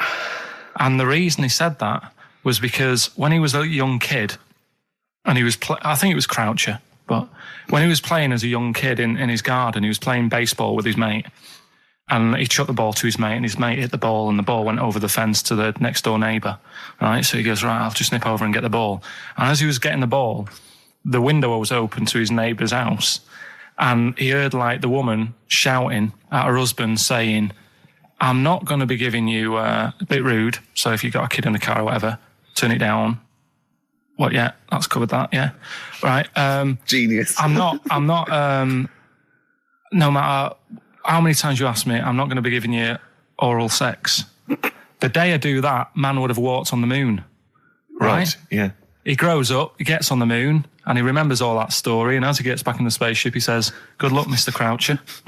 Now, do you know, I have to say, I've heard that story before, but when I heard it, the woman said, the day I give you a blowjob is the day the boy next door walks on the moon, which makes it all the more profane impossible and enjoyable. Yeah, and unlikely. Yeah.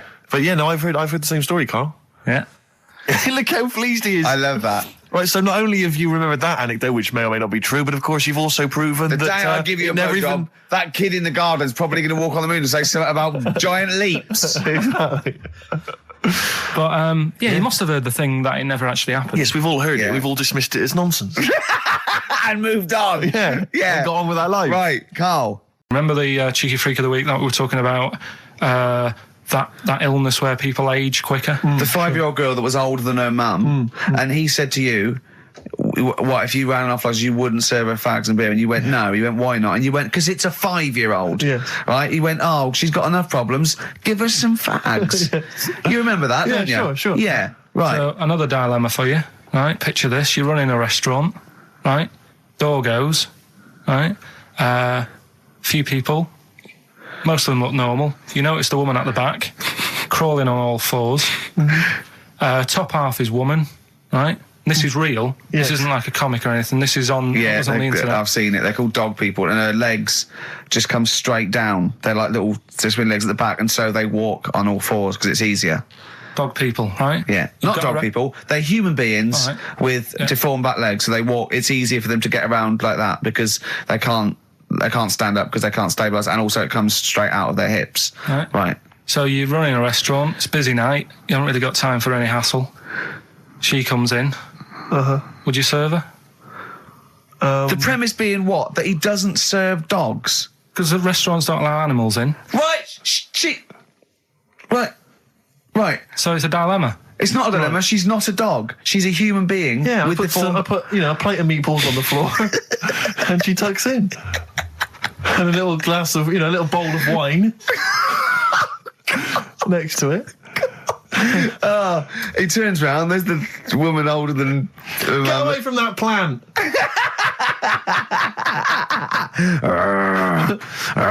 Is service included? Here's one that I read in the week, right? Go on. About this woman. Yeah. She was a bit of a punk.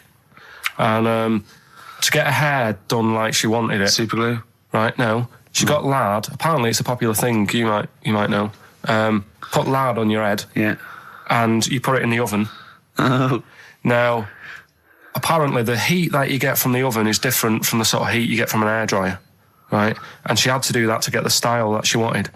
But anyway, she comes into money or whatever, treats herself to a microwave, right? It's not true. Opens the door, jams the things, like the little catch, so the microwave works. She jams it with a screwdriver or a knife or something. Yeah. Puts the microwave on, sticks her head in, boils her brain. Don't be ridiculous. Right? Well, why is that ridiculous? Boils her brain. She boiled her brain.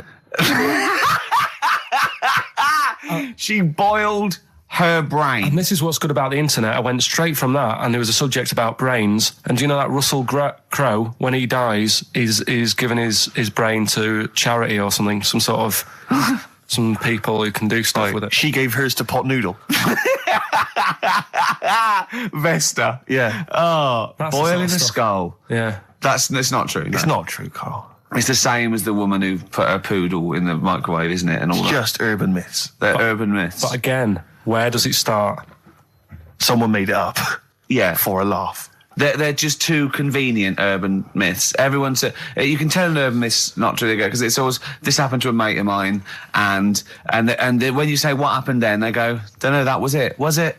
Was that it? Was it? Someone boiled a brain and that was it. There was no more story. Well, Were there any dates, locations, times? I think it was in Belgium.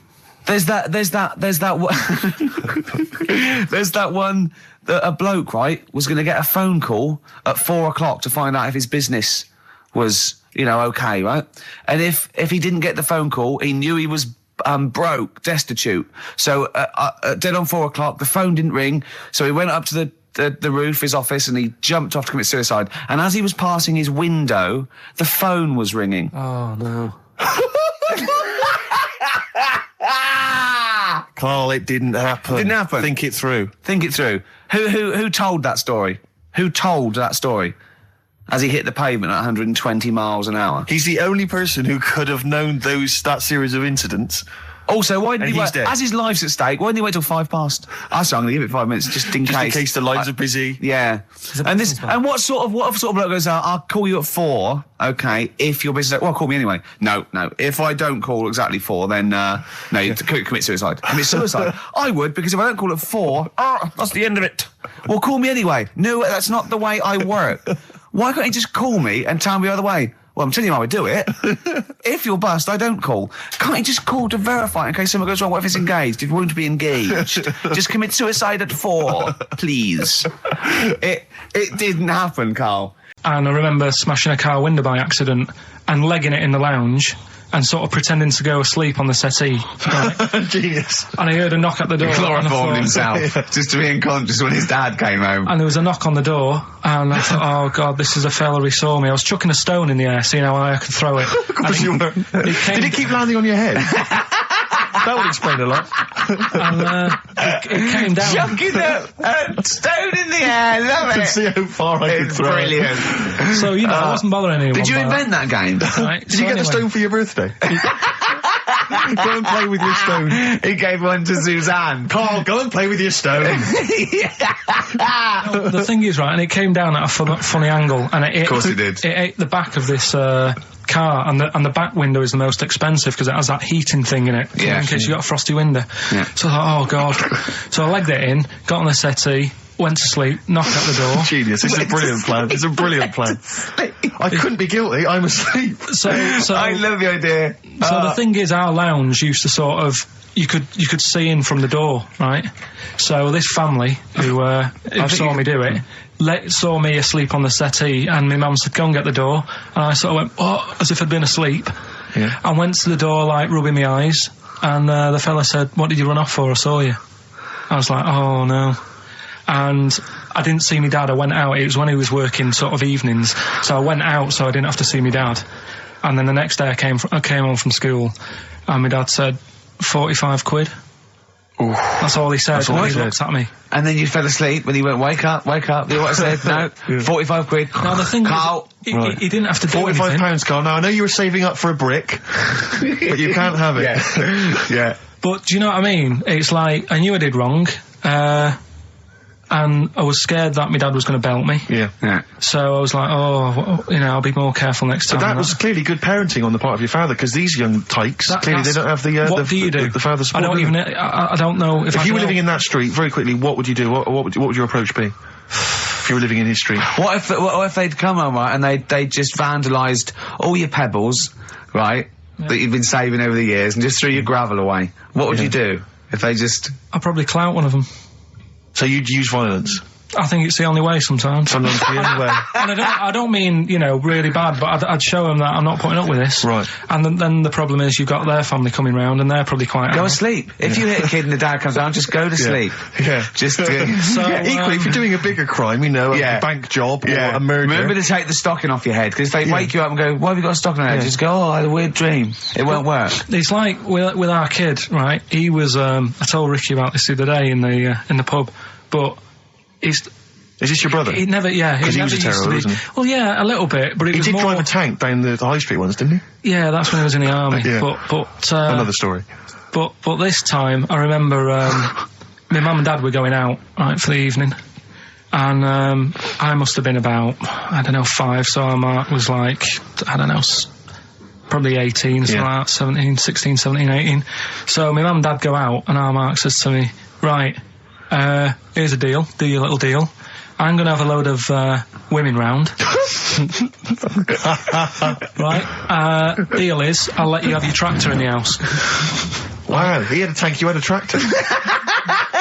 but his brother didn't have the rocks that Karl had. No. So he needed the tractor to put his toys along. What kind of a man was he? He brought a bunch of women round? So, there was loads of... But do you know when you're a kid, you don't think, I know what they're up to. You're not bothered, are you? Do you know what I mean? As long as I've got my tractor, I'm happy. Yeah. So I was... He hasn't changed a bit. But how many women did he have? Was it just him and a bunch of women? Yeah. Was it like... What's his name? Look like Nedwell from Confessions. Confessions of an Older Brother. They all just came round and he liked his women. Seriously, right, my mum and dad had to move because they got sick of women coming round saying, I've got a kid and it's your Mark's. They had to move because it got that bad. Did you hear, when you were playing on your tractor and there was women running back and forth in underwear, did you ever hear this noise? Did you ever hear that? Or kind of wow, wow, wow, wow, wow, wow, wow, wow, and just see your brother's arse disappearing down the thing being chased by a butcher?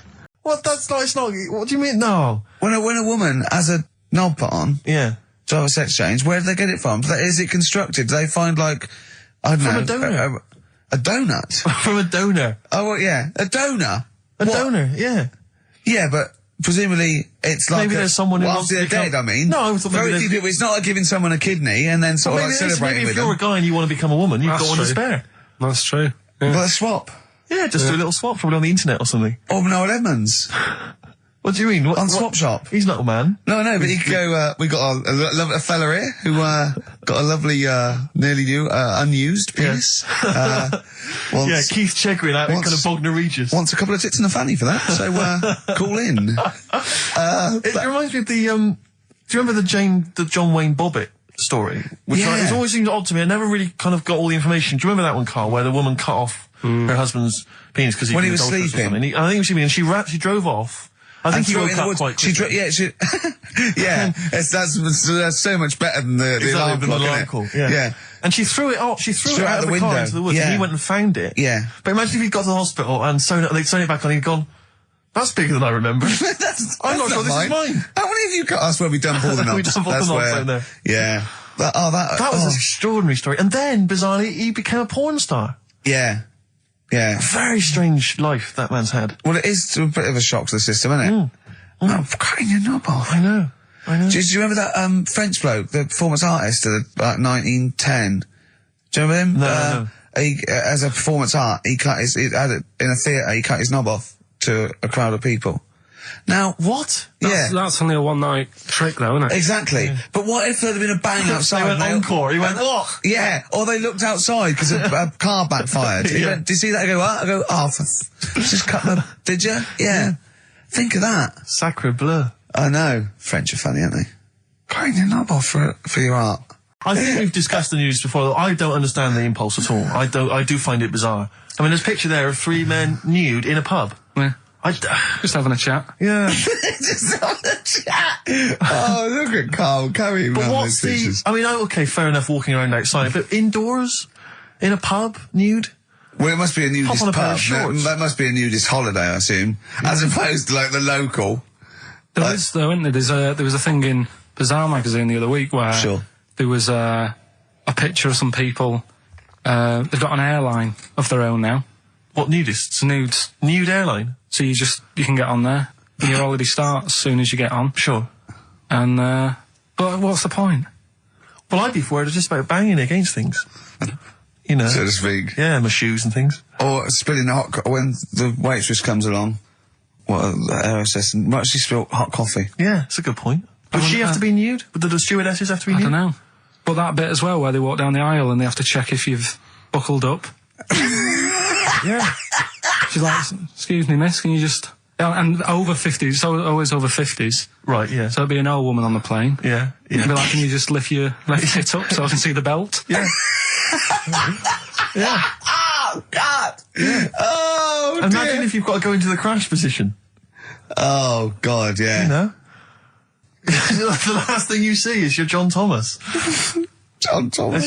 As you go crashing into a mountain. There's a kid in Kenya.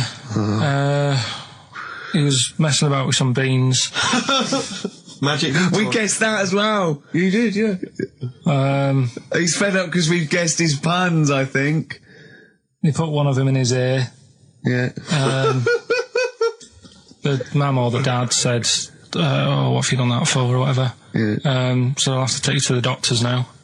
So they took the kid to the doctors, and the doctor said, he said, I can get that out, I can sort that out for you. So he took it out, and the doctor said, right, that's £3.50. And the dad said, I've only got £2.70 on me.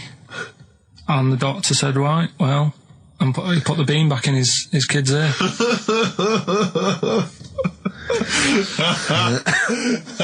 I don't know what to say. I don't know what to say. I mean, a couple of questions from me, very quickly. Are you sure that those were definitely the sums involved, were they? Well, the equivalent of whatever the deal with in Kenya. Yeah. It was the equivalent of, you know. So what currency was it, Karl, that you translated into sterling? I don't know. No, it was saying in the thing, it said the equivalent of £3.15, £2.7. Did it say that? Yeah. So did it say that? Yeah. Karl, look at me. Did it say that? Yeah, it said that was the Did it say that? Yeah. Yeah, it did. It definitely said that. Definitely. Yeah. So it's just like, I suppose, I don't know. I mean, all these things, the idea is it's not like a lesson. It's like, I'll tell you this, see what you can get from it. Sure. So you look at what I've told you already. The Knights who said shut your face. That's like that's amazing. That explains itself. Yeah. Turkey with the circumcisions in a restaurant. Yeah. That'll hold me in good stead. Yeah. Don't go there. Whatever. Yeah. This one, if you're in Kenya, don't put beans in your ears or something. Doctors or carry £3.50 or the equivalent of. It's just the idea that the doctor put it back in his ear. He forced it back in his ear. So is it still there to this day? I mean, is there any update on that stuff? Or does he go back with the £3.50? People who have tattoos have never understood it, right? That they have something put on their arm. Right, sorry. Have we started the education? Is this part of it? Are you educating me? This is something that will be useful in my life that I didn't know about. Yeah. Go on then. No, it's just like they've got a machine out, right, that does tattoos. Tattoos. You come up with a design you want, and you sort of this machine scans it, and you put your arm in this thing, and you press print or whatever, and then it does the tattoo on your hand or on your arm. Like loads of little needles that follow a pattern? Yeah, the computer, basically, yeah. Is it a real tattoo? It's a proper tattoo. One. The fella said, well, as long as it goes out, it pierces the skin with a I just wondered if it's one of those kind of, those kind of... No, it must be lots of little needles or a moving needle that can go Sorry, along but it. how is this cleaned, like, in between each person? Dunno, probably I don't know. Well, no, as long as it's only that. If it's one needle, it's just the head, isn't it? If it's one needle that moves, and does it like loads of little... What are we gaining from a machine doing it? Just because you know they're going to sort of mess it up. But hold on, how do you keep your arm still? Because your skin moves slightly. It's sort of strapped to your arm. Right, and so it's spread... the fella said that the tricky thing was in all this, it was the fact that, you know, nobody would let him test it out on anyone else, so he had to do it himself. But did it work? Because the thing is with a tattoo artist, they can see when your skin's moved and they can see what they've done and they keep wiping it and looking, whereas a machine's just got to trust itself. Yeah. So I think one needle... could go wrong if it was a lot of needles that it just came down like 1,000 needles that was an imprint. Yeah. But obviously I'm asking someone who hasn't delved any further than there's a machine that can give you a tattoo. That's all you've got at the moment, isn't it? Well, basically. That's all you've got. I mean, that's what I've got because I'm not a fan of tattoos. I don't. But where did you read this again? This was internet. This was on the internet. Yeah, it was. Yeah. Okay. And I just don't understand why people do it. That's what got me attention. Because me... Sorry, what have I learned from this? That if you wanted to get one, you can get one done by a machine now. People say machines are sort of taking over and that. And there's another one. But it's just the fact... I mean, I don't know. So give us the snappy title of this education again. Why don't they just get a diary or some paper or something to write it on? That's what I always think when I see people with loads of tattoos. Like there's that fella who we were talking about the other week in Scotland who was covered 99% in tattoos. It's just like, what have you done that for? Yeah. Do you know what I mean? You can't get rid of it now. You've done it now. Yeah. One of my uncles, right, Tattoo Stan, he's just caked in them. Tattoos. Right. I don't think he's my proper uncle, but it's just like my dad's got... Tattoo Stan! No, my dad's got... That's a province in Russia, isn't it? My dad's got loads of mates who... When you say he's not your proper uncle... do you know how, like, when just a bloke someone used to comes hang around around, with the all school? right, Uncle Stan? Yeah. Do you know what I mean? And my dad had loads of mates like that. There was John the Screw. Right. So he either works in a prison or he likes to have sex. Cabbie. Cab driver. Okay. There was Jimmy the Hat. I don't know where he Jimmy did. the Hat? Yeah. And, did he wear a hat? No. No. There was Fred the Veg. You sure he wasn't a relative? Sorry. Fred the Veg used to get us like big bags of potatoes and that. Fred Veg, okay. And there was Tattoo Stan. Right. And he was just caked in them. And I used to always look at him thinking, why have you done that? I must have only been like, 6 I or suppose 7. if you're born with a name like Tattoo Stan, Exactly. you're destined, aren't you, were really? they like a 1950s gang? I'm worried about... I'm worried about... doing a bank job. What was his name? The Hat? What was his name? Jimmy the Hat. I'm worried about Jimmy the Hat. Yeah. Not having a hat. I don't understand it. Are you sure he didn't have a hat? Not when I met him. Did he ever wear a hat? I didn't see him that much. Do you think it was a joke, like, when your mate's sort of like, 8 foot and huge, you call him Little John or Tiny? Do you think... Well, the fact that he never wore a Yeah, hat. they went, hold on, I've noticed something about Jim. Go on. No hat. And I go, oh, true, let's call him Jim the Hat. Jimmy the Hat, yeah. But my Uncle Stan, he had like loads of them. He did them himself. Oh dear. And it was always that thing. God. What was it things like? He had like the cross. cut here, Made in neck. Britain. And if you're going to do them yourself, I'd say at least make sure you're sort of a good drawer. Yeah. And don't do it in the mirror so it comes out backwards. Well, that was the other thing. But like, I remember he did. Names are all right. He had like all his kids' names down his arm. And, what are they called? Yeah. Oh, God, it's Tattoo Stan Jr. Yeah. And Paul shits to bed. I'm trying to. Oh, Wabbai Kate. Yeah. But he had. Frankie never amounts to anything. Oh, God. So he had like. Johnny, I don't think he's mine. So he did all this. I don't even know why I'm telling you about tattoos. No, nor do I, Karl. Hey, to be honest, Karl. So. Yeah. Okay. Any other nicknames your friends of your family had? What was your nickname, Karl? Just Pilky. Really. Because for a minute I thought Karl the Veg would have made a lot of sense. Yeah, Karl the Veg. And why has your dad got a little tattoo, dopey twat, on his arm? Right, well, when I went to the BAFTAs with you, and I wasn't really enjoying it, you were like... He's what? No, You you didn't are tell such us an this. ungrateful... There are so many people. You're like a little charity case. You're like... Oh, God. I had chicks queuing up around the block. You'd usually have to. Someone like you would have to write to Jim or Fix It or Esther Ranson to get them to meet us sort of people. And now it's on your doorstep. I'm amazed that you didn't enjoy it. Why didn't you enjoy it? You got to walk down the red carpet. You went in. There was George Best, one of your footballing heroes, was there. A load of other big names. You sat there, you had prime position. You came backstage with a load of other big names. Hey, you had a lovely bit of grub. You were filming this thing for the DVD we were making. That's you, a cameraman on our DVD. And yet you think, now you look grumpy because you had a couple of pints and I can't believe it. So tell us why you didn't enjoy it, because the ceremony, what didn't you enjoy about that? It was interminable, wasn't it? Far too long. Wasn't it awful? 3 boring. hours. I'm sorry. I thought you were going to say something. Really? Sorry. 3 hours. Yeah. I mean, I suppose for you two, at least, you were going to get something. Sure. Yeah. But with me, it's like, I mean, I've never graduated or anything, so... Have you not? I'm trying to think of sort of a situation. Basically, I sat there for 3 hours knowing that I'm not going to get anything out of the night. Yeah. Right? Now... Sorry, when we invited you and you said yes, did you think you were up for an award? No.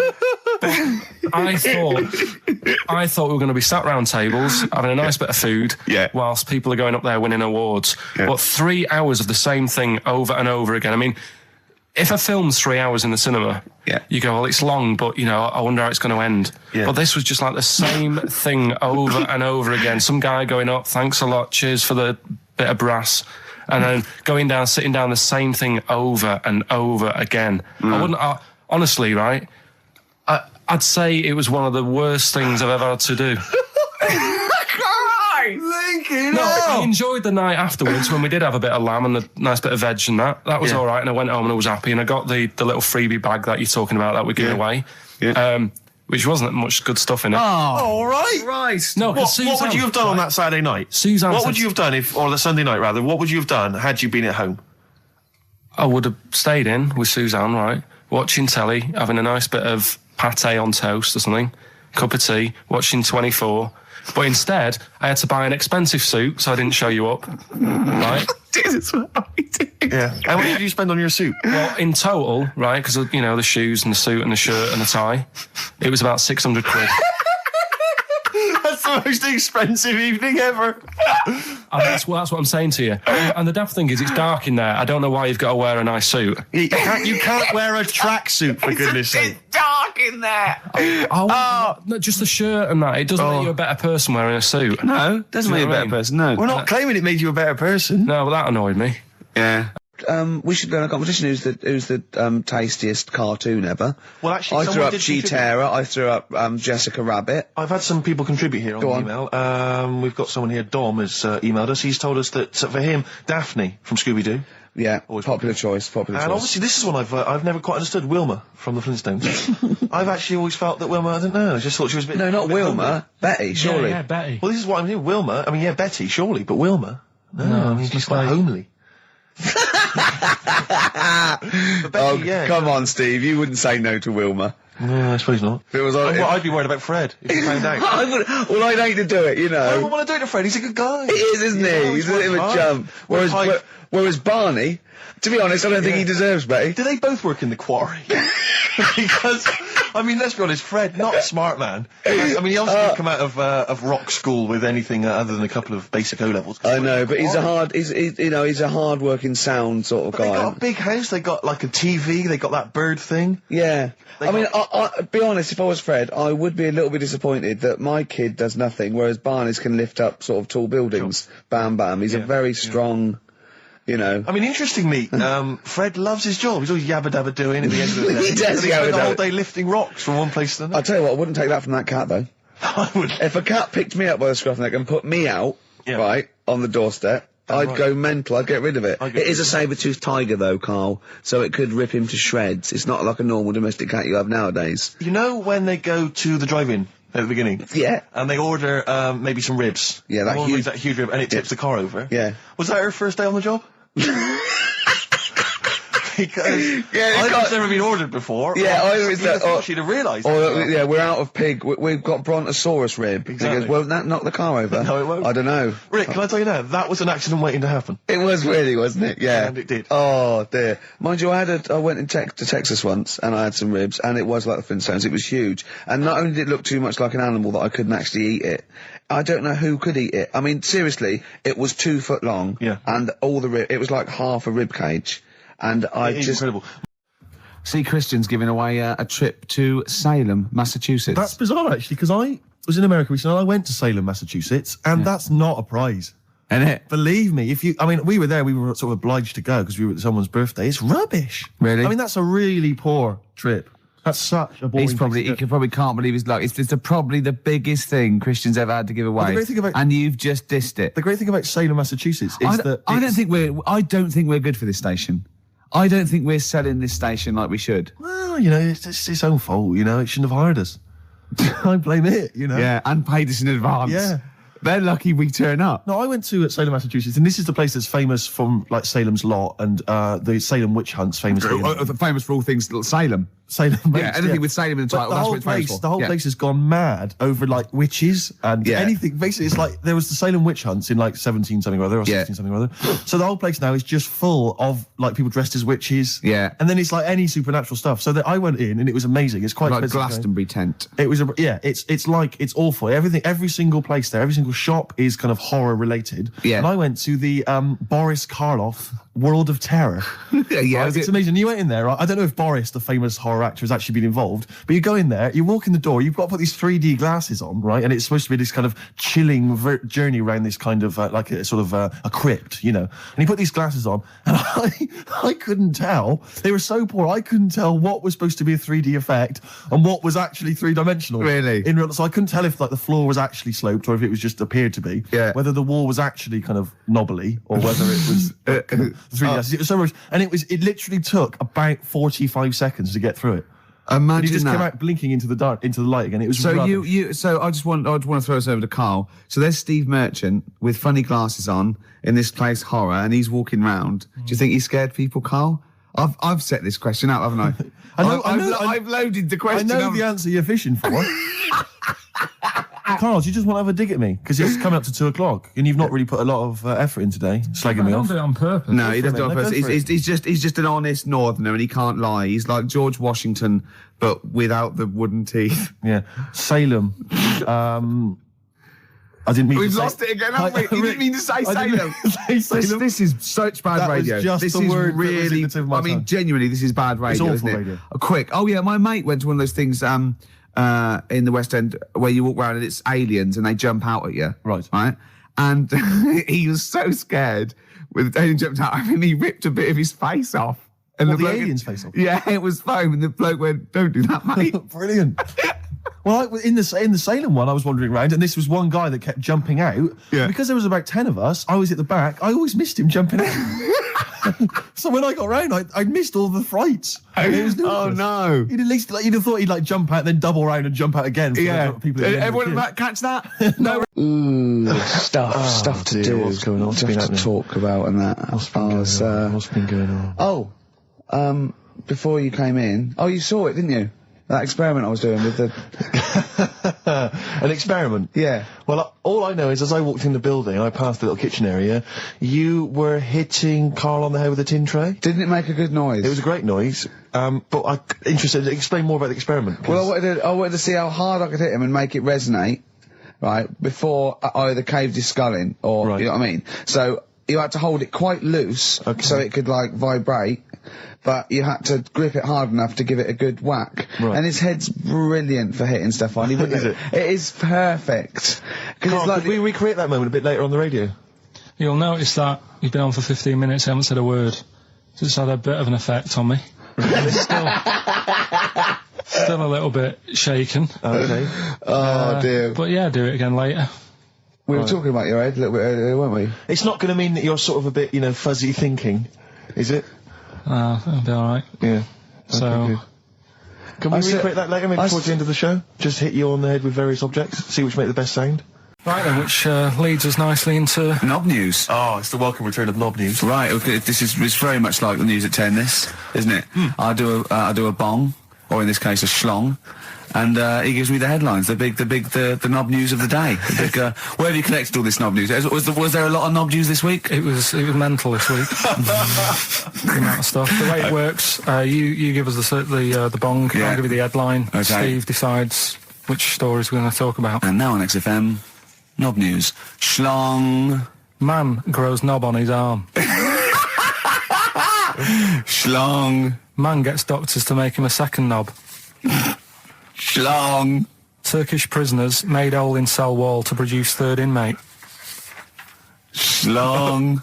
Doctors accidentally remove man's testicles.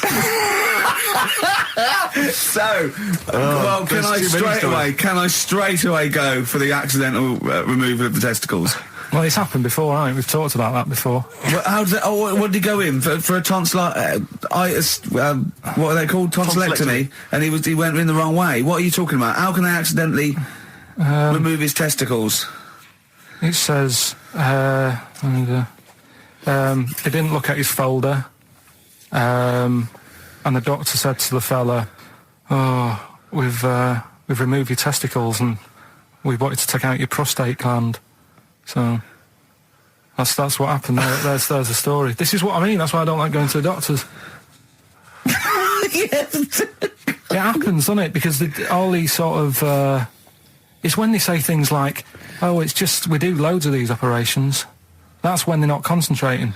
Brilliant. Do you know what I mean? When they say it's procedure, that's like having a boring job that you do every day when you're not going to be concentrating. I prefer them to go, "This is a tricky one, this." I know what you mean. I sort of do know what you mean. People, you watch TV programmes about, like, you know, removing someone's second head or whatever, and there's like the best surgeons from all over the world. It's televised. They can't make a mistake. They can't go, "We took his legs off by mistake." Whereas the fella who's having a prostate's like, "Oh, do you want to do it? I'm sick of doing that." Yeah. And they're probably doing a crossword whilst they're at it. Of course they are. I've seen that, actually, in operating theatres. They're doing a crossword. That's what I mean. Yeah. I was just examining some of the other knob news, Rick, a little bit more closely. Man gets doctors to make him a second penis. I'm sure we're all interested in what happened there. Yeah. A German who persuaded doctors to give him a second penis has lost his wife after he showed her the result. Biker Michael Gruber lost his original penis in a motorbike accident, and doctors built him a second one using a mixture of skin, bone and other tissues. Bone? Apparently, the penis worked so well that he was even able to father a child with his wife Bianca. But Gruber was still not happy and asked doctors to repeat the operation and build him a better organ, to which they agreed. From his hospital bed, he said, "I've got 2 penises, but no wife. I'm hoping when I get rid of one of the penises, I'll get her back." What do you mean? Sorry, he had 2 put on. What side does he wear? So he's had both. So he's had 3 then? Yeah. This is probably the thing that happened with Hitler, when he had 1 ball, but he had 3 at one point, didn't he? So he just got one in the other ball, gave his mum one, and got the other one. Well,